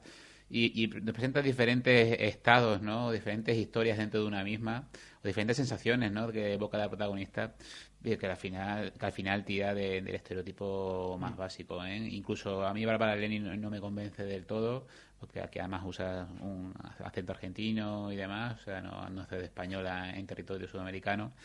Y me resulta muy cargante, ¿no? Es una película que no se ve mal, que tiene una buena dirección de fotografía, pero que yo creo que Lerman arriesga lo mínimo. Es una película hecha con el piloto automático y que se olvida fácil. Sobre todo que la lógica interna de la relación entre personajes muchas veces se te pierde. Empieza ahí a meter virajes de actuación de los personajes que no entiendes. Sí, Forte, danos tu opinión de Disaster Artist, perdón. Bueno, está claro que ha sido una de las películas más divertidas del festival. Cuando la vimos, la reacción del público, pues bueno, fue muy, muy cálida. Porque se agradece una película tan divertida, sobre todo cuando uno está viendo tantísimo drama social y familiar. A veces también la realidad se refleja de otra manera, y no toda la realidad es que no tengas padre o que tu padrastro sea malvadísimo, ¿no? Hay más vida y suceden más cosas, incluso mucho más terribles que estas, ¿no? The Disaster Artist no va por ahí. Es el mundo del cine visto desde dentro, y lo que refleja es lo que viene a contarnos el rodaje de una película, bueno, pues de estas conocidas como de las peores que se han rodado nunca. En este caso de Room, ¿no? ¿Cómo era? Tommy Wiseau. Sí, Tommy Wiseau, ¿no? Un personaje muy peculiar en el que James Franco, bueno, pues realmente lo tenía muy fácil para lucirse, pero también lo podía haber hecho mal, precisamente por lo excesivo del personaje. Y yo creo que desde el primer momento, aunque ves la caricatura y que exactamente es sencillo, lo podía tener fácil porque tiene mucho que caricaturizar este personaje, este director de la película The Room. La verdad es que Franco le da un toque muy divertido, con muchas capas en el personaje, porque sabes, es entrañable. Incluso hay momentos al principio que piensas, vaya, este tipo es realmente un genio, ¿no? Y eso está muy bien, porque es lo que fascina, es la primera sensación cuando fascina todo lo que le rodean, y después ya por fin lo vas conociendo y vas viendo que realmente es un disaster artist. Muy divertida, ¿no? Y tampoco rompe ningún molde, pero bueno, ahora ve qué decís vosotros. ¿Quieres añadir algo, Miguel? Nada, simplemente eso, que yo creo que esa película lo tenía muy fácil para hacer comedia y lo tenía difícil para contar lo que hace posible The Room, que es que cómo consigues que una película como esa mantenga un equipo durante 50 días rodándola sin que se vayan corriendo al set de rodaje. Y no solamente es la cuestión de que les paguen.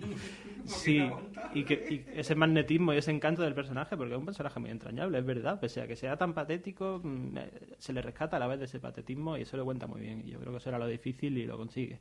Como dice Forte, tampoco sin que sea... No es Ed Wood, desde luego, que era otra cosa, pero es una buena película. Vamos con la siguiente, Los Minot. Miguel. Bueno, el año pasado hablamos de Playground, que era una película polaca que presentaron en el festival y que tenía una escena final bastante explícita de violencia que hizo que el público casi le pegara al director al salir del pase.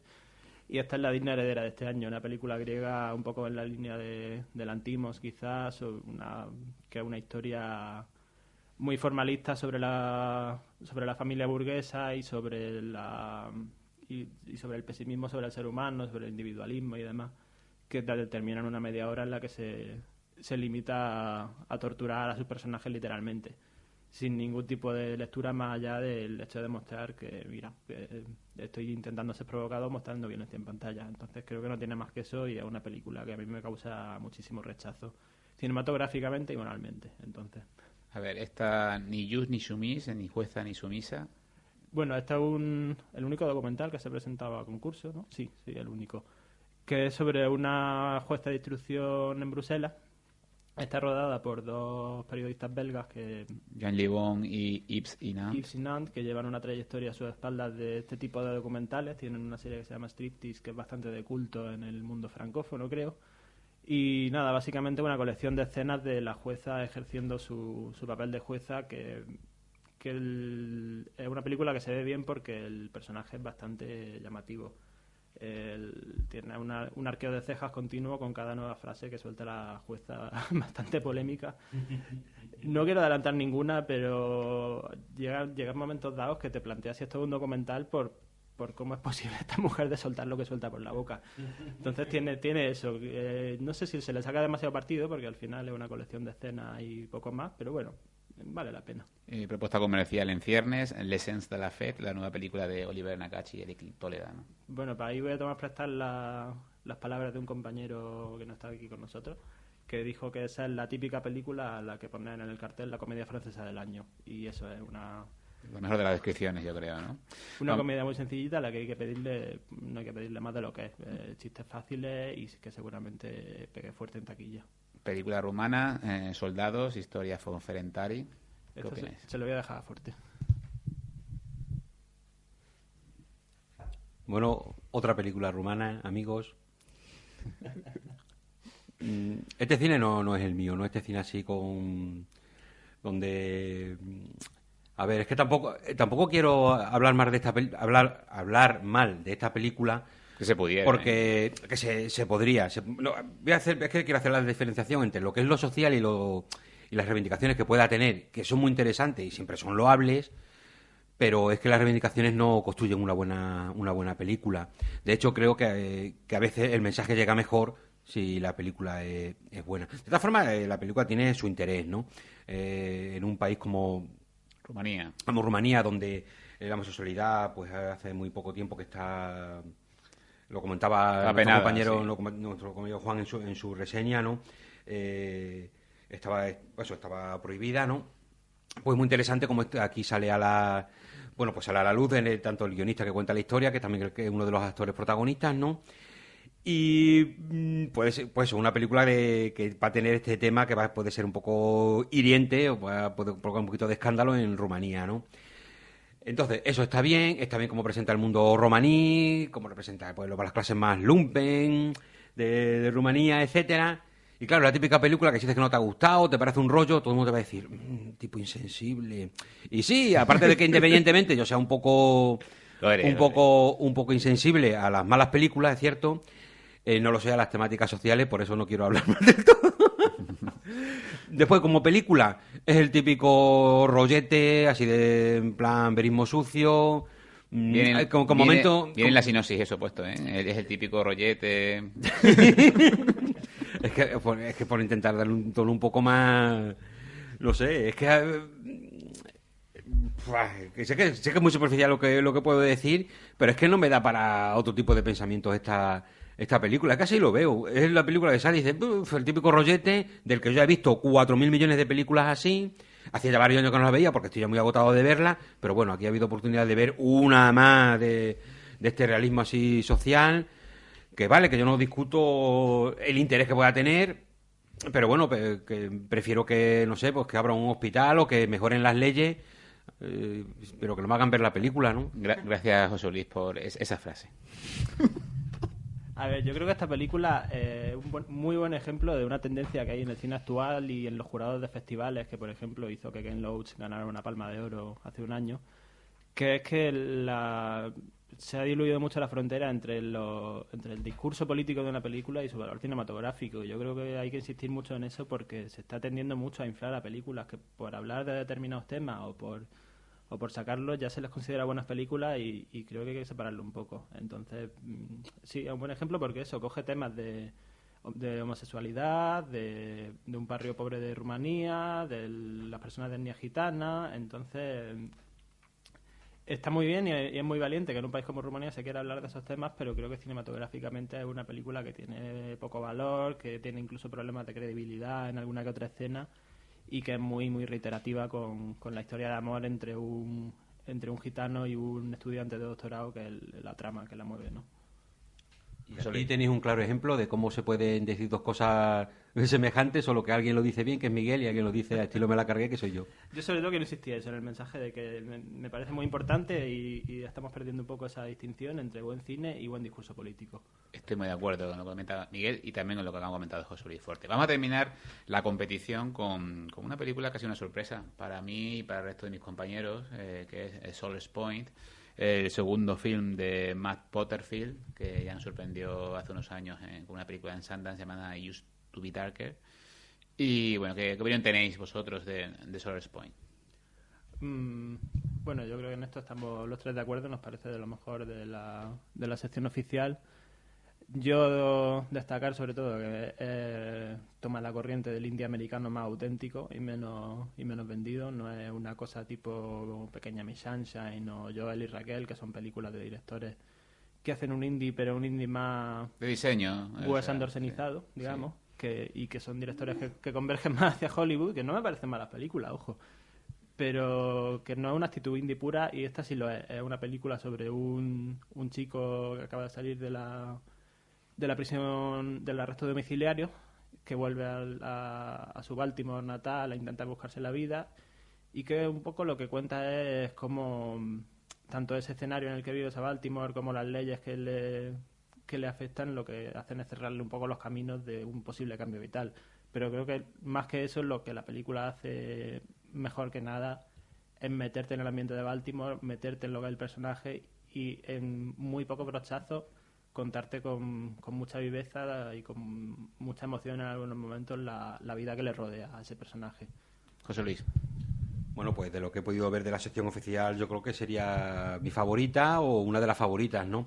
Es verdad que es una película... Es que Miguel prácticamente lo ha dicho todo, pero eso llega muy bien, te introduce muy bien en esos barrios de Baltimore, ¿no? Donde lo mismo hay das dos pasos y tu vida está en peligro, que das otros dos y te encuentras unos tipos que te dan un abrazo.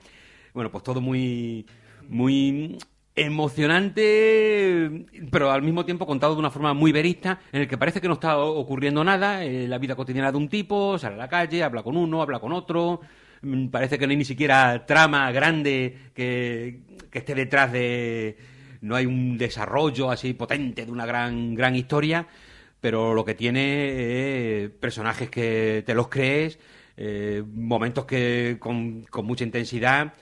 Y lo dicho, quizás nada termine por explotar en la película, pero es que no le hace falta, porque la película es un viaje de varios días con este personaje y lo que le va sucediendo. No diré nada del final, pero su escena final resume muy bien, yo creo que es lo que es la película, ¿no? Cuando la veáis, que yo creo que es una película muy recomendable, pues tendrá un poquito... Es el final más honesto y también quizás el más bonito de la sección oficial, ¿no?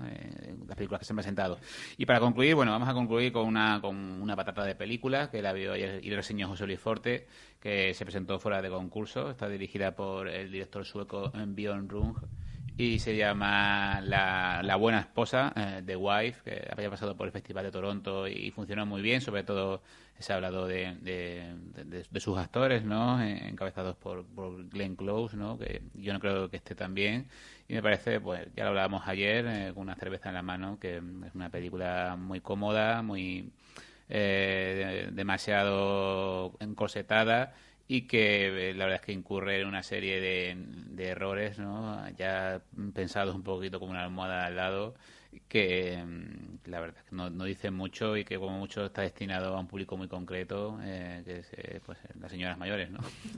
No, más que ese, yo creo que es una película comercial sin más, de las que hemos visto o solemos ver al año, pues un montón de ellas, ¿no? De estas que ves, te echas el rato y a los 2 días ya se te han olvidado.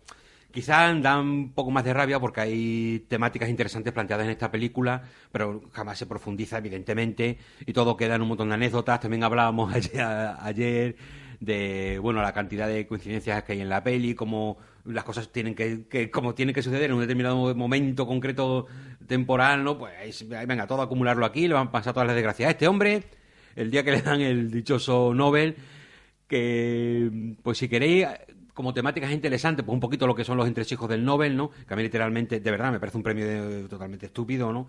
Pero bueno, tiene su prestigio. Quizá en la temática, en la rama de ciencias pueda tener más interesante, pero en literatura, bueno, recordemos el año que se lo dieron a Cela, que ello fue no más que un teje-maneje de influencia, etcétera, en fin, un poquito... Como a veces también funcionan un poquito los Oscars, que es pues tener un padrino, tener Como todos los premios, en realidad. No, hombre, quiero pensar que no todos, ¿no? Que todavía hay premios honestos, sobre todo en los que hay poquito dinero. Pero cuando hay mucho dinero, bueno, pues también es de esperar que hay un negocio posterior detrás de quien gane el premio. Evidentemente, toda esta temática ni aparece. El premio está Wise en la película, en lo más molón. Todos los entresijos de cómo se preparan los protocolos y etcétera, que también podría haber sido divertido, pues también se apuntan un poquito, pero nada. El foco no está ahí, ¿no? El foco está Exactamente, en no el está el matrimonio. foco, pero si empiezas a mostrar cosas de ese tipo, no hace falta que muestres mucho. Con que muestres poco, si lo haces bien, te queda claro. Y el problema en la película es que parece que va a empezar, pero ¿por qué al final lo pone? Te va quedando la sensación de que va yendo por muchos sitios y va a estar como dándose un paseo. Entonces, bueno, vamos de paseo y vemos una cosa, vemos otra, van pasando cositas. A la media hora tiene que haber un giro de guión, a la hora tiene que pasar otra cosita para enganchar al espectador. Cuando quedan 10 minutos, en fin, el típico guión. Porque esto, que no me acuerdo cómo se llama el autor, pero el tipo este que escribió la fórmula, cómo se escribe un guión, que te decía cada minuto que tenían que pasar cosas. Tú ves películas norteamericanas comerciales y no hay ni una que no cumpla estrictamente las pautas de guionizar de este señor, ¿no? Pues esta película es una de ese tipo, aunque no sea norteamericana, una película sueco. No, es realmente la factura. Es norteamericana, es una película sueca, pero Sí. está totalmente La facturada en factura Estados Unidos, norteamericana. ¿no? Y quizás lo más interesante, que es pues la temática del empoderamiento de la mujer, y más con un tema que tan bonito, ¿no? Como las mujeres a lo largo de la historia, siempre que han escrito literatura, muchas veces han tenido que ocultarse para poder publicar bajo nombres masculinos, ¿no? Fíjate qué idea tan chula, en qué consiste eso, de cómo te las tienes que ingeniar para que te tomen por hombre, para que no te ninguneen, pues tienes que hacerte pasar por una persona de tu sexo opuesto.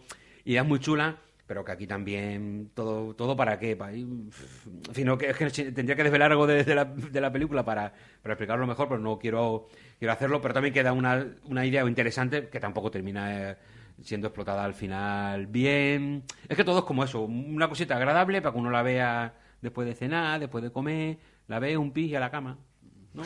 Vale, me quedo con ese penúltimo dato. Que vamos a pasar al tercer bloque tras hablar de la película de Rung. Vamos a hablar un poquito de las secciones paralelas, que ha sido lo más destacado. La verdad es que abarcar toda la programación del festival es una tarea imposible y aparte, bueno, que no las hemos podido ver todas y nuestros oyentes van a acabar destrozados.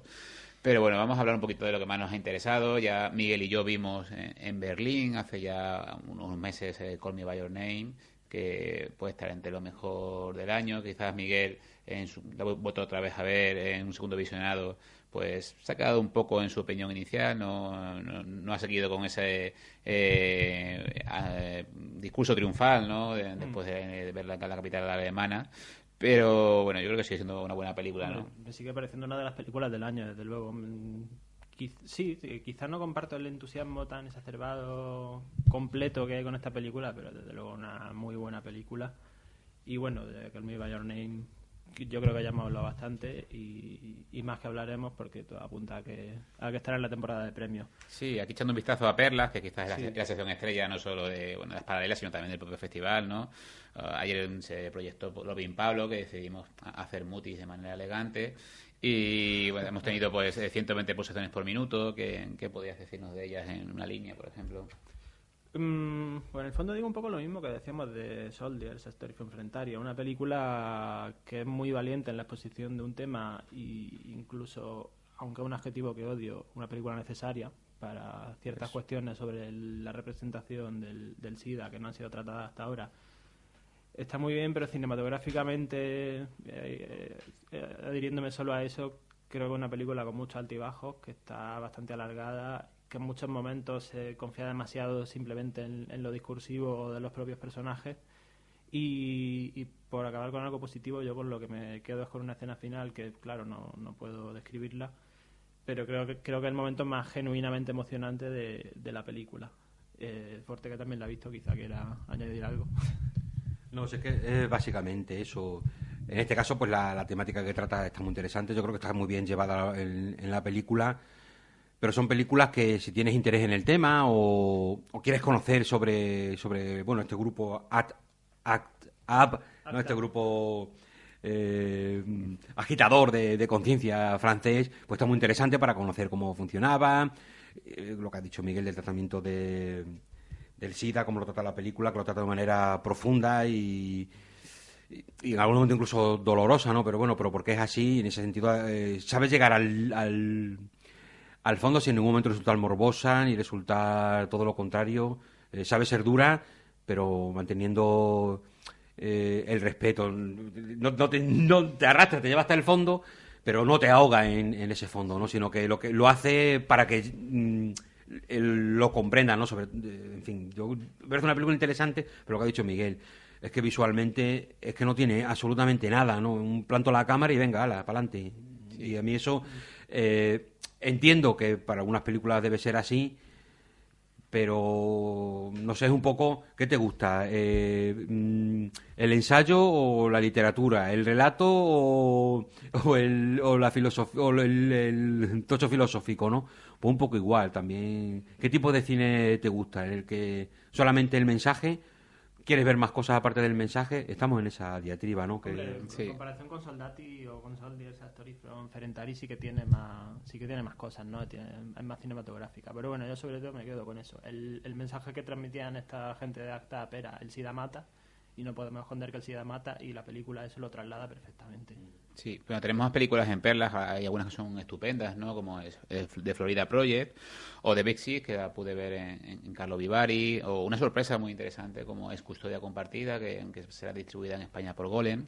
Tenemos también 3 anuncios en las afueras de Ebbing, Missouri, que es la nueva película de Marty McDonagh, que creo que va a ser muy protagonista en la próxima edición de los Oscars. La ganadora también del Oso de Oro en Cuerpo y Alma, que es una película muy interesante, que divide muchísimo la prensa, y aquí tenemos a Miguel y a un servidor, ¿no? que la defiende. Hemos tenido también la película de Nueva de Coreeda, el tercer asesinato, que yo creo que ha decepcionado un poquito, incluso bastante, ¿no? al público. Hemos tenido también Mother, la nueva película de Darren Aronofsky, que en otra también ha dividido al público, pero en otra dimensión, ¿no? Y que es una película que yo creo que se puede sacar muchísimas lecturas sobre ella. Tenemos también la nueva película de Andrei Zivia-Kintsev, Sin Amor, que ha dividido aquí también a la redacción.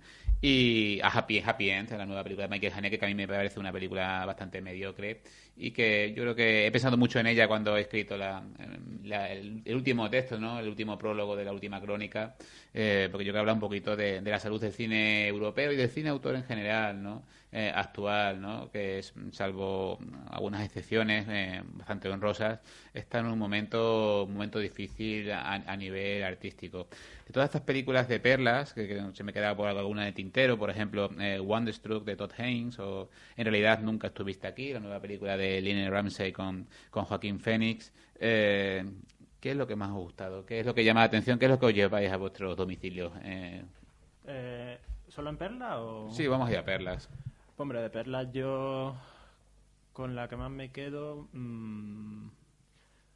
You Were Never Really Here, de Lynne Ramsey, yo creo que es de lo mejor que he visto. Estoy pensando un poco, pasando revistas, ¿no? Sí, creo que esa es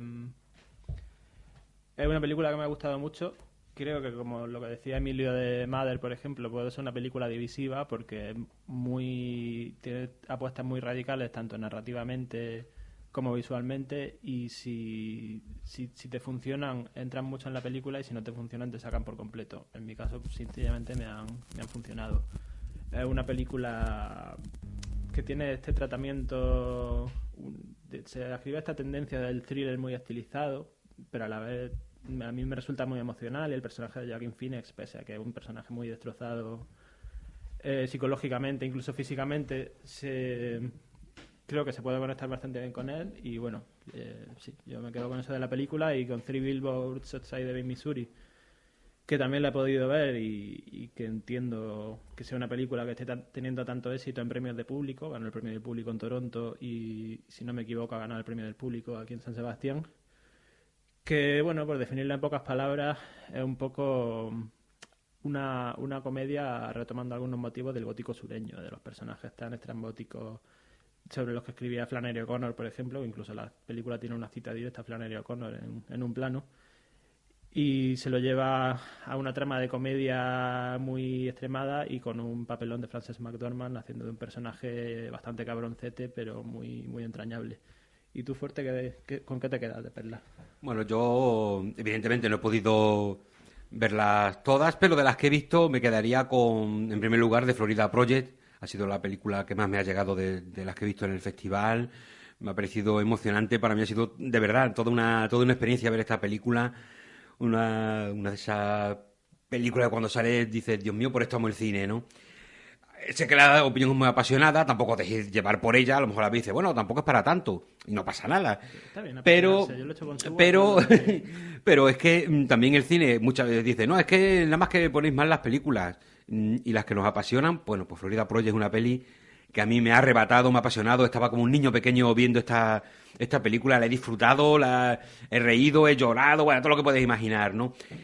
Fundamentalmente yo creo que refleja la maravilla, lo que es esos veranos muertos, esos veranos en los que uno no sabe qué hacer cuando eres niño, que te dedicas a hacer trastadas, gamberradas.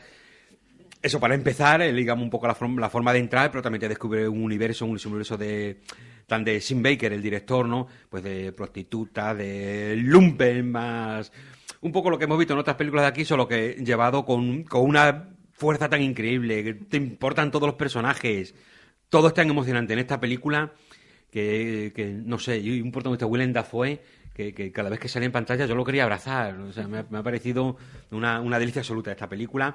Y la otra gran sorpresa, porque no tenía...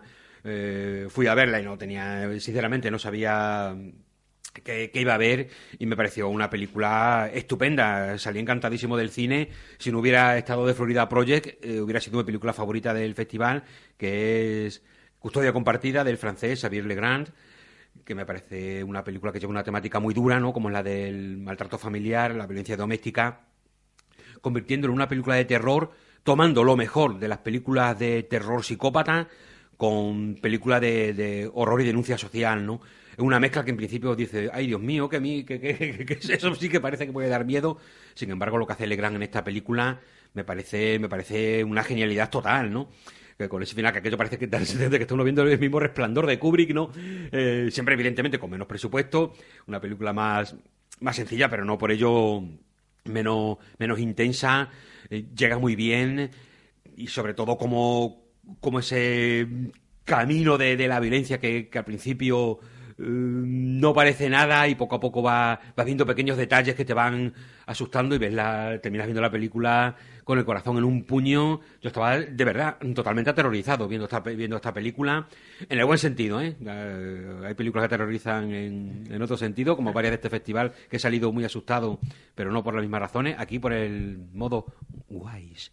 Así que para mí, de Perlas, Custodia Compartida, de Xavier Legrand, y de Florida Project, de Sim Baker. Sí, ya podemos anticipar que de Florida Project va a ser la película elegida por el Espíritu Moicano como la mejor película del festival. Con lo que está muy bien, la verdad. Es una película, como dice Ford, también muy viva, muy libre. Como pasaba también, quizás en Tangerine, la anterior película de Sean Baker, tenía una serie también de costuras muy similares a lo que se exporta ahora en Sundance, eso que ha comentado antes Miguel, con Pequeña Miss Sunshine como ejemplo, ¿no? Ese tipo de cine un poco prefabricado. Sí, pero tiene mucha vida también, ¿eh? Sí, en el caso de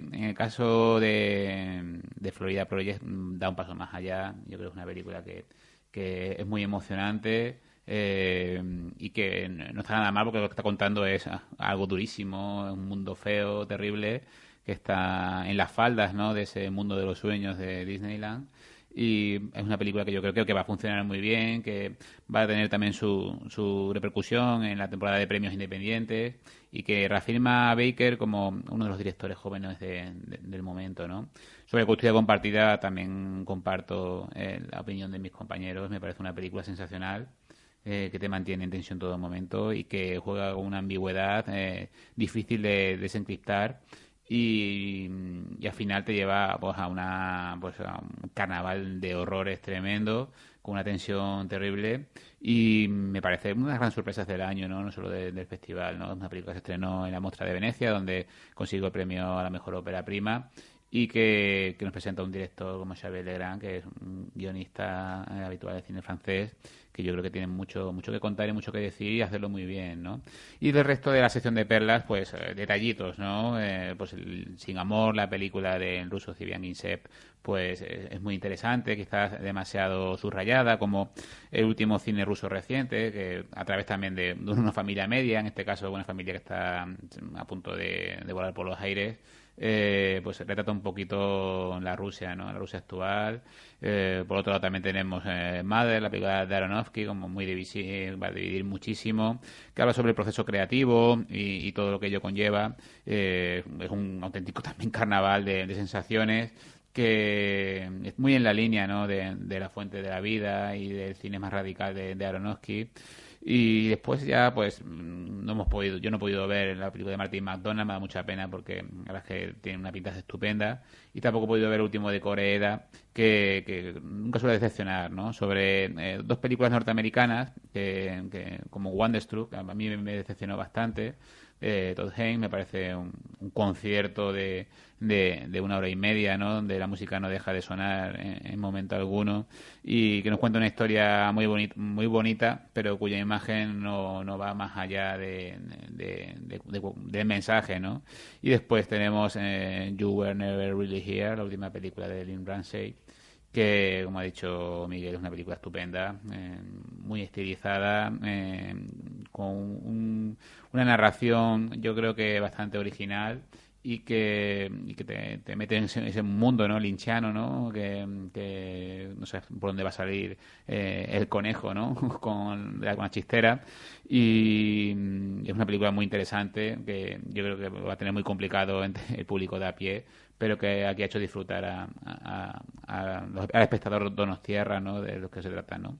Y bueno, cerrando un poco perlas, pues vamos a hablar un poquito de alguna otra película que hayáis visto en horizontes latinos o en nuevos directores. La verdad es que es como un kinder sorpresa, ¿no? No sabemos qué nos vamos a encontrar. Normalmente no encuentras nada positivo porque hemos visto películas, yo he visto películas terribles, ¿no? En nuevos directores, otras que son demasiado poco arriesgadas, ¿no? Que es un poco, yo creo que también representa un poco la salud del cine europeo, como decía hace un momento, donde los autores veteranos no saben evolucionar, no logran evolucionar, y los nuevos directores tampoco ofrecen discursos nuevos, nuevas vías de narración, y nos encontramos con la misma película año tras año, de nombres que después desaparecen, porque yo en mi quinto festival de San Sebastián y haciendo memoria en la sección nuevos directores, muy pocos me acaban sonando, acaban trascendiendo, o sea, son gente de una primera película y ahí se acabó su carrera, ¿no? Y, por ejemplo, bueno, yo aquí hay una película china, que me encanta el título, por cierto, que se llama From Where We Fallen, desde donde caímos, donde hemos caído, que está dirigida por Wang Fei, que además cuenta con actores muy conocidos en China. Uno aparece en Mountains May Depart, de Jia Sankei, y es una película, es un desastre absoluto, ¿no? Es como cómo cargarse el tiempo fílmico en 1 hora y media, ¿no?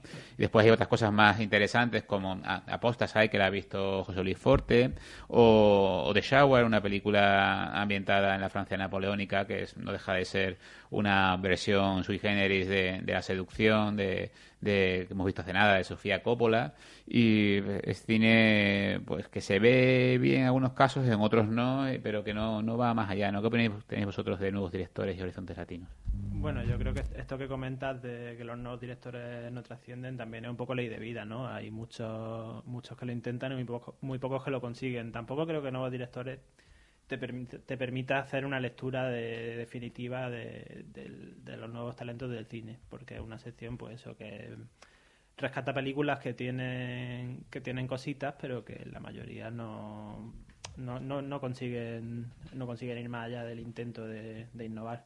Quizás sí que este año la sección haya sido un poquito más plana por opiniones que yo he ido viendo, porque yo solo he podido picotear algunas películas, en el sentido de que ha habido menos intentos de rupturismo, ¿no? Pero bueno, también estábamos hablando antes en términos muy elogiosos de Xavier Legrand, que también es un nuevo director, entonces por eso digo que eso. Yo la verdad es que de nuevos directores no destacaría ninguna. Si queremos hablar de otras secciones paralelas, yo en Sabaltegui, que es como la sección cajón desastre del festival, destacaría The Day After de Hong Sang-soo o La Nuit du Genaye de un director francés y otro japonés cuyo nombre he olvidado. Pero Damien Manivel es uno de ellos, que recuerde. Y Damien Manivel y Kohei Igarashi, mira, al final me he acordado. Pero bueno, creo que es fuerte, por ejemplo, esta de Apostasy o una taiwanesa que también vimos, las puede destacar un poco más, y les doy la palabra a él para que nos haga un balance un poco más positivo de la sección de los directores, a ver qué se puede rescatar. Bueno, de las que hemos visto de nuevos directores, que tampoco han sido las que uno desea, realmente no hay tiempo, tienes que dividirte. Y yo realmente con nuevos directores he ido con todas a ciegas, intentando sorprenderme, ¿no? En algunas la verdad es que han sido sorpresas agradables, tampoco, pues de las que he visto no hay ninguna rompedora, nada que te vaya a cambiar la vida, pero bueno, a veces tampoco se trata de eso, ¿no? Si solamente que películas con propuestas interesantes. Es verdad que ha habido alguna, pues francamente, nula, ¿no? Nula, no te refieres. Pero sí que también hemos visto películas que estaban muy bien, quizás no muy conseguidas, quizás no redondas, ¿no? Como puede ser Fish Out of Water, ¿no? Un pez fuera del agua, que esta película es una película taiwanesa dirigida por Lai Kuo-an. ¿Cómo se llama? Lai Kuo-an, el director taiwanés, que me parece una película, dentro de que no termina de ser redonda, de que tiene algunos fallos en su construcción, tiene algunos momentos muertos, no mide bien los ritmos, y diréis, madre mía, pues si te ha gustado andar que no ha puesto pegas. Pero es que lo que me gustó es que a pesar de todo esto, tiene un trasfondo, tiene algo que consigue llegar, tiene algunos momentos poéticos, un sentido que no termino, que yo creo que por lo menos yo no fui capaz de entender bien del todo, pero que me gustó dejarme con la duda y me hizo pensar mucho tiempo después qué me ha querido contar. Estas películas que te quedan en la cabeza dándole vuelta, que eso también es muy bonito, sobre todo cuando es en sentido positivo, de qué me quiero contar y esto qué significaría.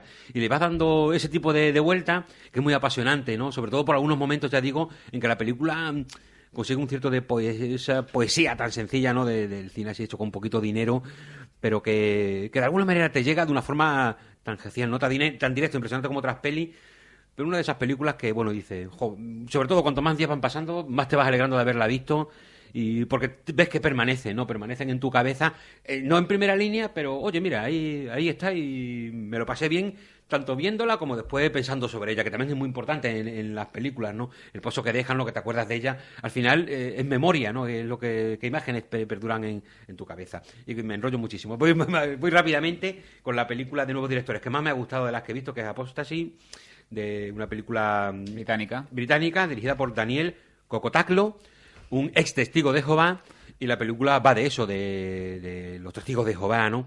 Una historia de una familia formada por dos hermanas y la madre, muy metidas en esta secta, porque hay que decir que como me gusta a mí llamarlo, ¿no? Porque creo que es lo que es. Y lo bonito de la película de Coco, a ver que mire, madre mía, el nombrecito. Sí, tiene un nombre complicado.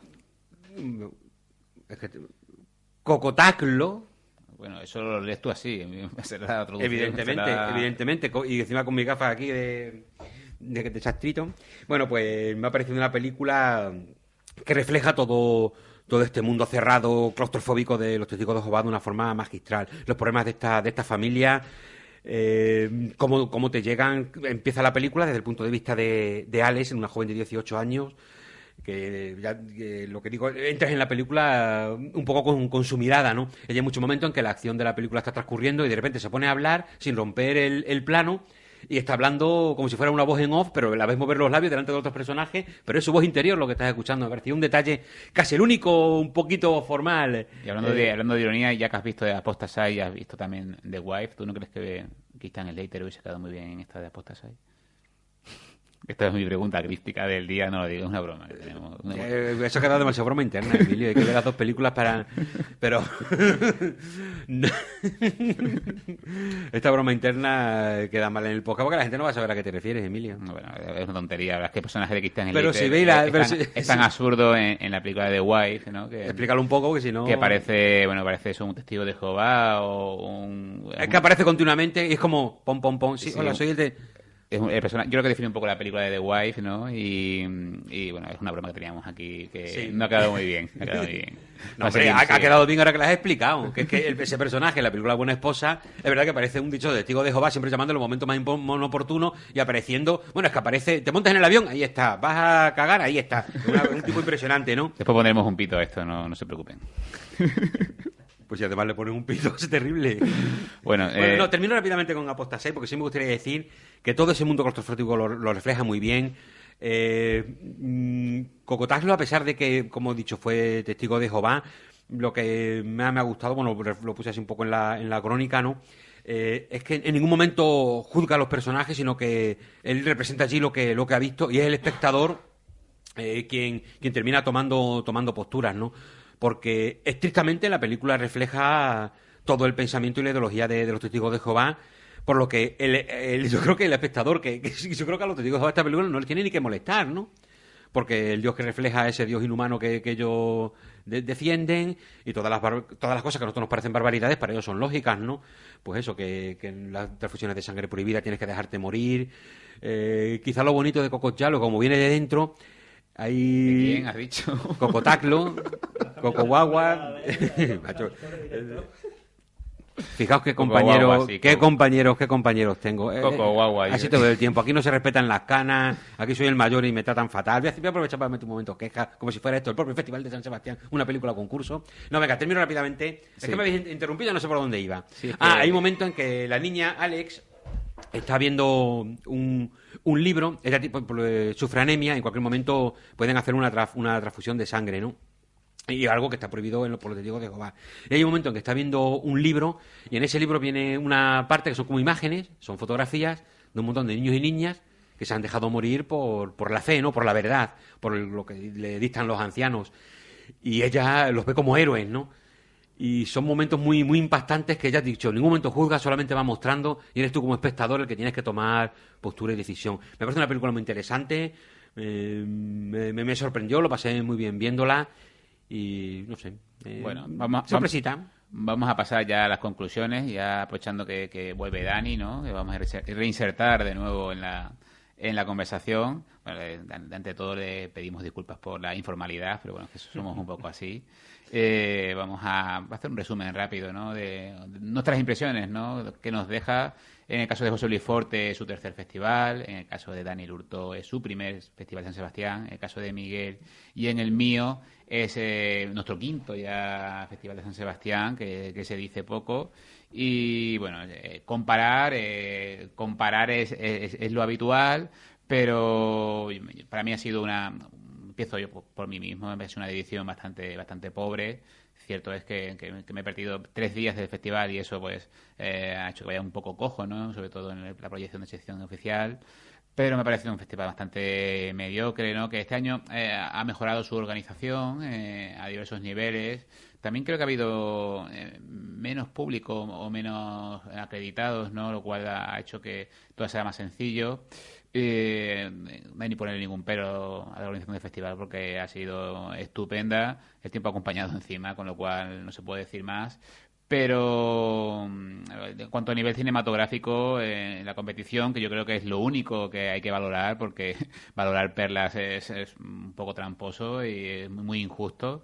Perlas no está aquí para salvar al Festival de San Sebastián, está aquí simplemente para agradar al público. La prensa puede opinar lo que le dé la gana, pero aquí lo importante es la sección oficial, que es lo que realmente, por lo que se valora a un certamen.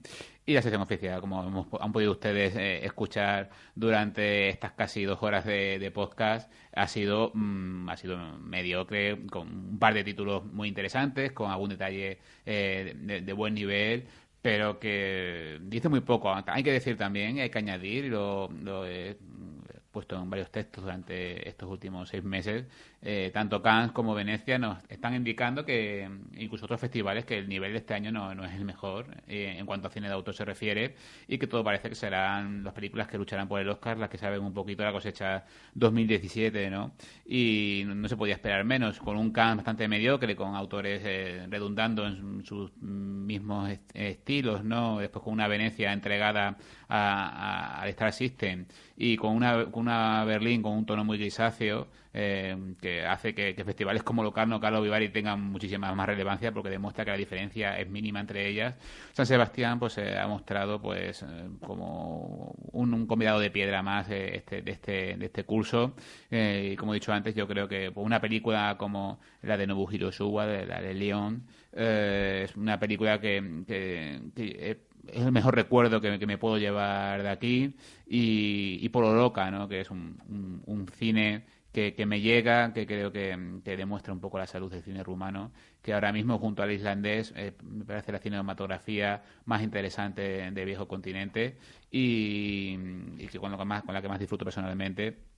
Y me parece eso, que yo creo que no puedo decir que ha sido el peor San Sebastián que he estado nunca en cuanto a nivel artístico, pero la sensación que me deja es que me llevo muy poco a Extremadura, ¿no? ¿Qué opináis vosotros, chicos? Bueno, yo creo que también valorar el festival en conjunto quizás sea un poco injusto, porque hay que tener en cuenta que San Sebastián trabaja, primero, dependiendo de cómo sea la cosecha cinematográfica del año, que puede ser mejor o peor, pueden tener mejores películas o peores películas para escoger, y segundo, los recursos con lo que cuenta, que San Sebastián no puede aspirar a traer a los mismos autores que un Venecia o un Cannes por una simple cuestión de presupuesto. Entonces yo no le pido a San Sebastián que traiga a todas buenas películas, ni mucho menos, y lo que yo sí quiero percibir después de haber visto la sección oficial es que, salvo alguna cosita que hay por ahí que no me pega mucho en una oficial a competición, como la de la FED o los Minot, se ve un criterio ahí para escoger películas que hay pocas que son redondas, pero desde luego que sí que tienen cosas que plantear y que sí que intentan